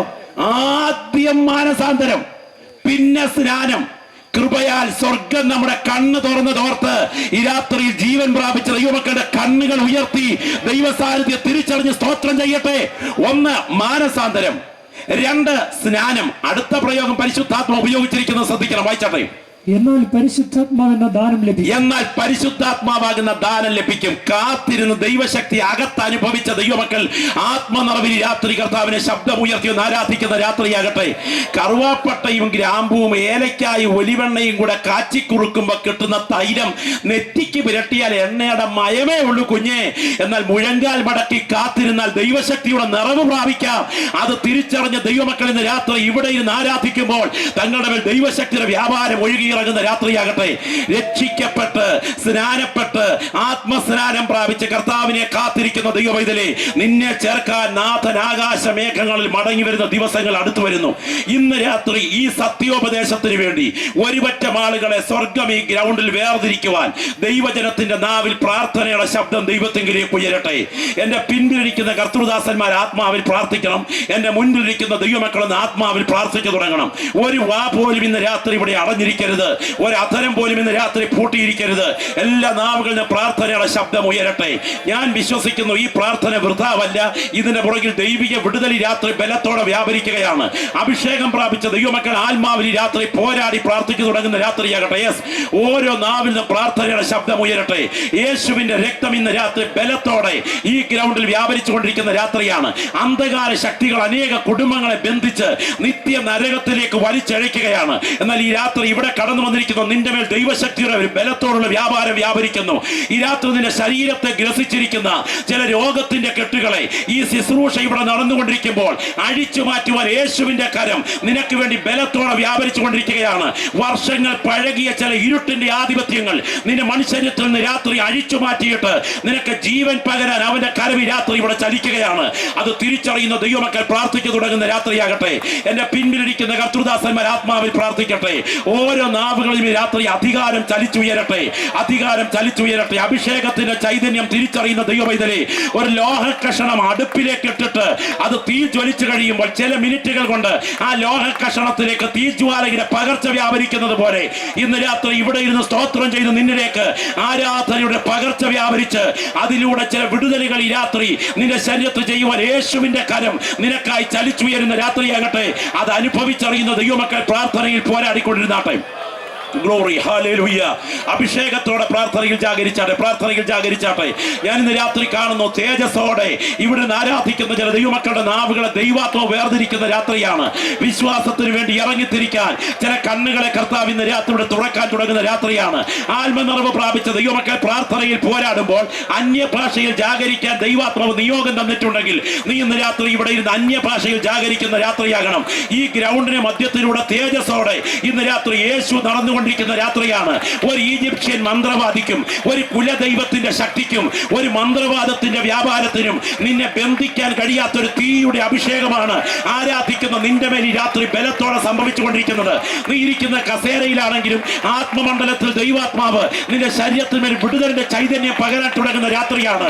മുൾപ്പടപ്പിന് മുകളിൽ ദൈവത്തിന്റെ തീ വ്യാപരിച്ചപ്പോൾ അതിനടുക്കലേക്ക് ആർക്കും അടുക്കാൻ കഴിയാതെ ആ മുൾപ്പടപ്പിനെ തീ പൊതിഞ്ഞു നിന്നതുപോലെ ഇന്ന് രാത്രി ഇത്രയും ദൈവമക്കൾ ഇവിടെ ഇരുന്ന് സ്തോത്രം ചെയ്തുകൊണ്ടിരിക്കുമ്പോൾ ഏതെങ്കിലും കൃമികീടങ്ങളോ ഏതെങ്കിലും രോഗശക്തികളോ ഉണ്ടെങ്കിൽ ഈ മുൾപ്പടപ്പിനകത്ത് അവറ്റകൾക്ക് നിൽക്കാൻ കഴിയാത്ത വിധത്തിൽ ഇതതിനെ കത്തിക്കുന്ന തീയാണ്.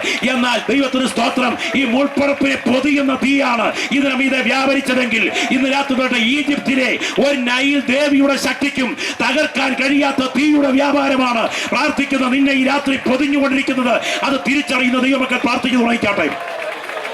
Glory, hallelujah, hallelujah, hallelujah, hallelujah. അറുക്കപ്പെട്ട കുഞ്ഞാടിന് മഹത്വം, അറുക്കപ്പെട്ട കുഞ്ഞാടിന് മഹത്വം, അറുക്കപ്പെട്ട കുഞ്ഞാടിന് മഹത്വം. സത്യവചനം യഥാർത്ഥമായി പ്രഘോഷിക്കാതെയും ഉപദേശ സത്യങ്ങളുടെ മുൻപിൽ കണ്ണു തുറന്നു വരാതെയും ഇരുട്ടിന്റെ ശക്തികൾ അനേക കണ്ണുകളെ ഈ ദേശത്ത് അടച്ചു വച്ചിരിക്കുമ്പോൾ എന്റെ മുൻപിലിരിക്കുന്ന ദൈവമക്കൾ ആത്മ നിറവിൽ അവർക്ക് വേണ്ടി പ്രാർത്ഥിക്കുകയാണ്. ഈ ശുശ്രൂഷ ഇവിടെ നടന്നുകൊണ്ടിരിക്കുമ്പോൾ എന്റെ നാഥന്റെ കരം ചില കുടുംബങ്ങളുടെ ബന്ധനങ്ങളെ ആത്മതലത്തിൽ അഴിച്ചു മാറ്റാൻ തുടങ്ങുന്നു. അത് ഈ രാത്രി നീ ഇവിടെ ഇരുന്ന് സ്തോത്രം ചെയ്തുകൊണ്ടിരിക്കുമ്പോൾ വൈദ്യശാസ്ത്രത്തിന് പരിഹരിക്കാൻ കഴിയാത്ത നിന്റെ ശരീരത്തിലെ രോഗത്തിന്റെ കെട്ട് ഈ പ്രാർത്ഥനയ്ക്ക് നടുവിൽ നാഥന്റെ കരം അഴിച്ചു മാറ്റുന്ന കാഴ്ച തിരിച്ചറിഞ്ഞ് ആത്മാവിൽ പ്രാർത്ഥിച്ചു തുടങ്ങട്ടെ.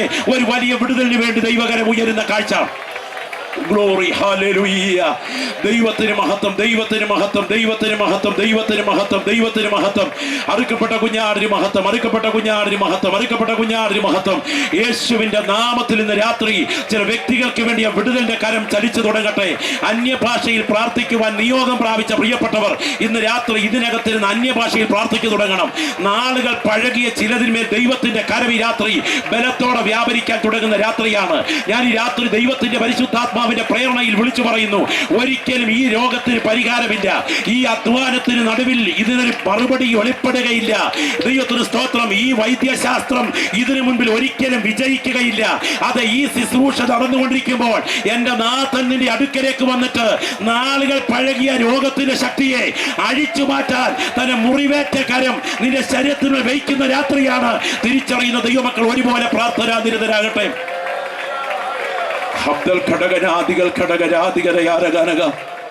ജീവൻ അർപ്പിക്കേണ്ടി വന്നാലും രക്തമൊഴുക്കേണ്ടി വന്നാലും ഒറ്റയ്ക്ക് നിൽക്കേണ്ടി വന്നാലും ഞാൻ പിടിച്ച പ്രമാണത്തിന് വേണ്ടി ഊർദ്ധശ്വാസം അസ്തമിക്കുന്നത് വരെ ധൈര്യത്തോടെ നിൽക്കും എന്ന് പറയാൻ സമർപ്പണമുള്ളവരുടെ കരങ്ങൾ ദൈവസന്നിധിയിൽ ഉയർന്നിരിക്കട്ടെ. ആ കരങ്ങളൊന്ന് ഉയർന്നിരിക്കട്ടെ.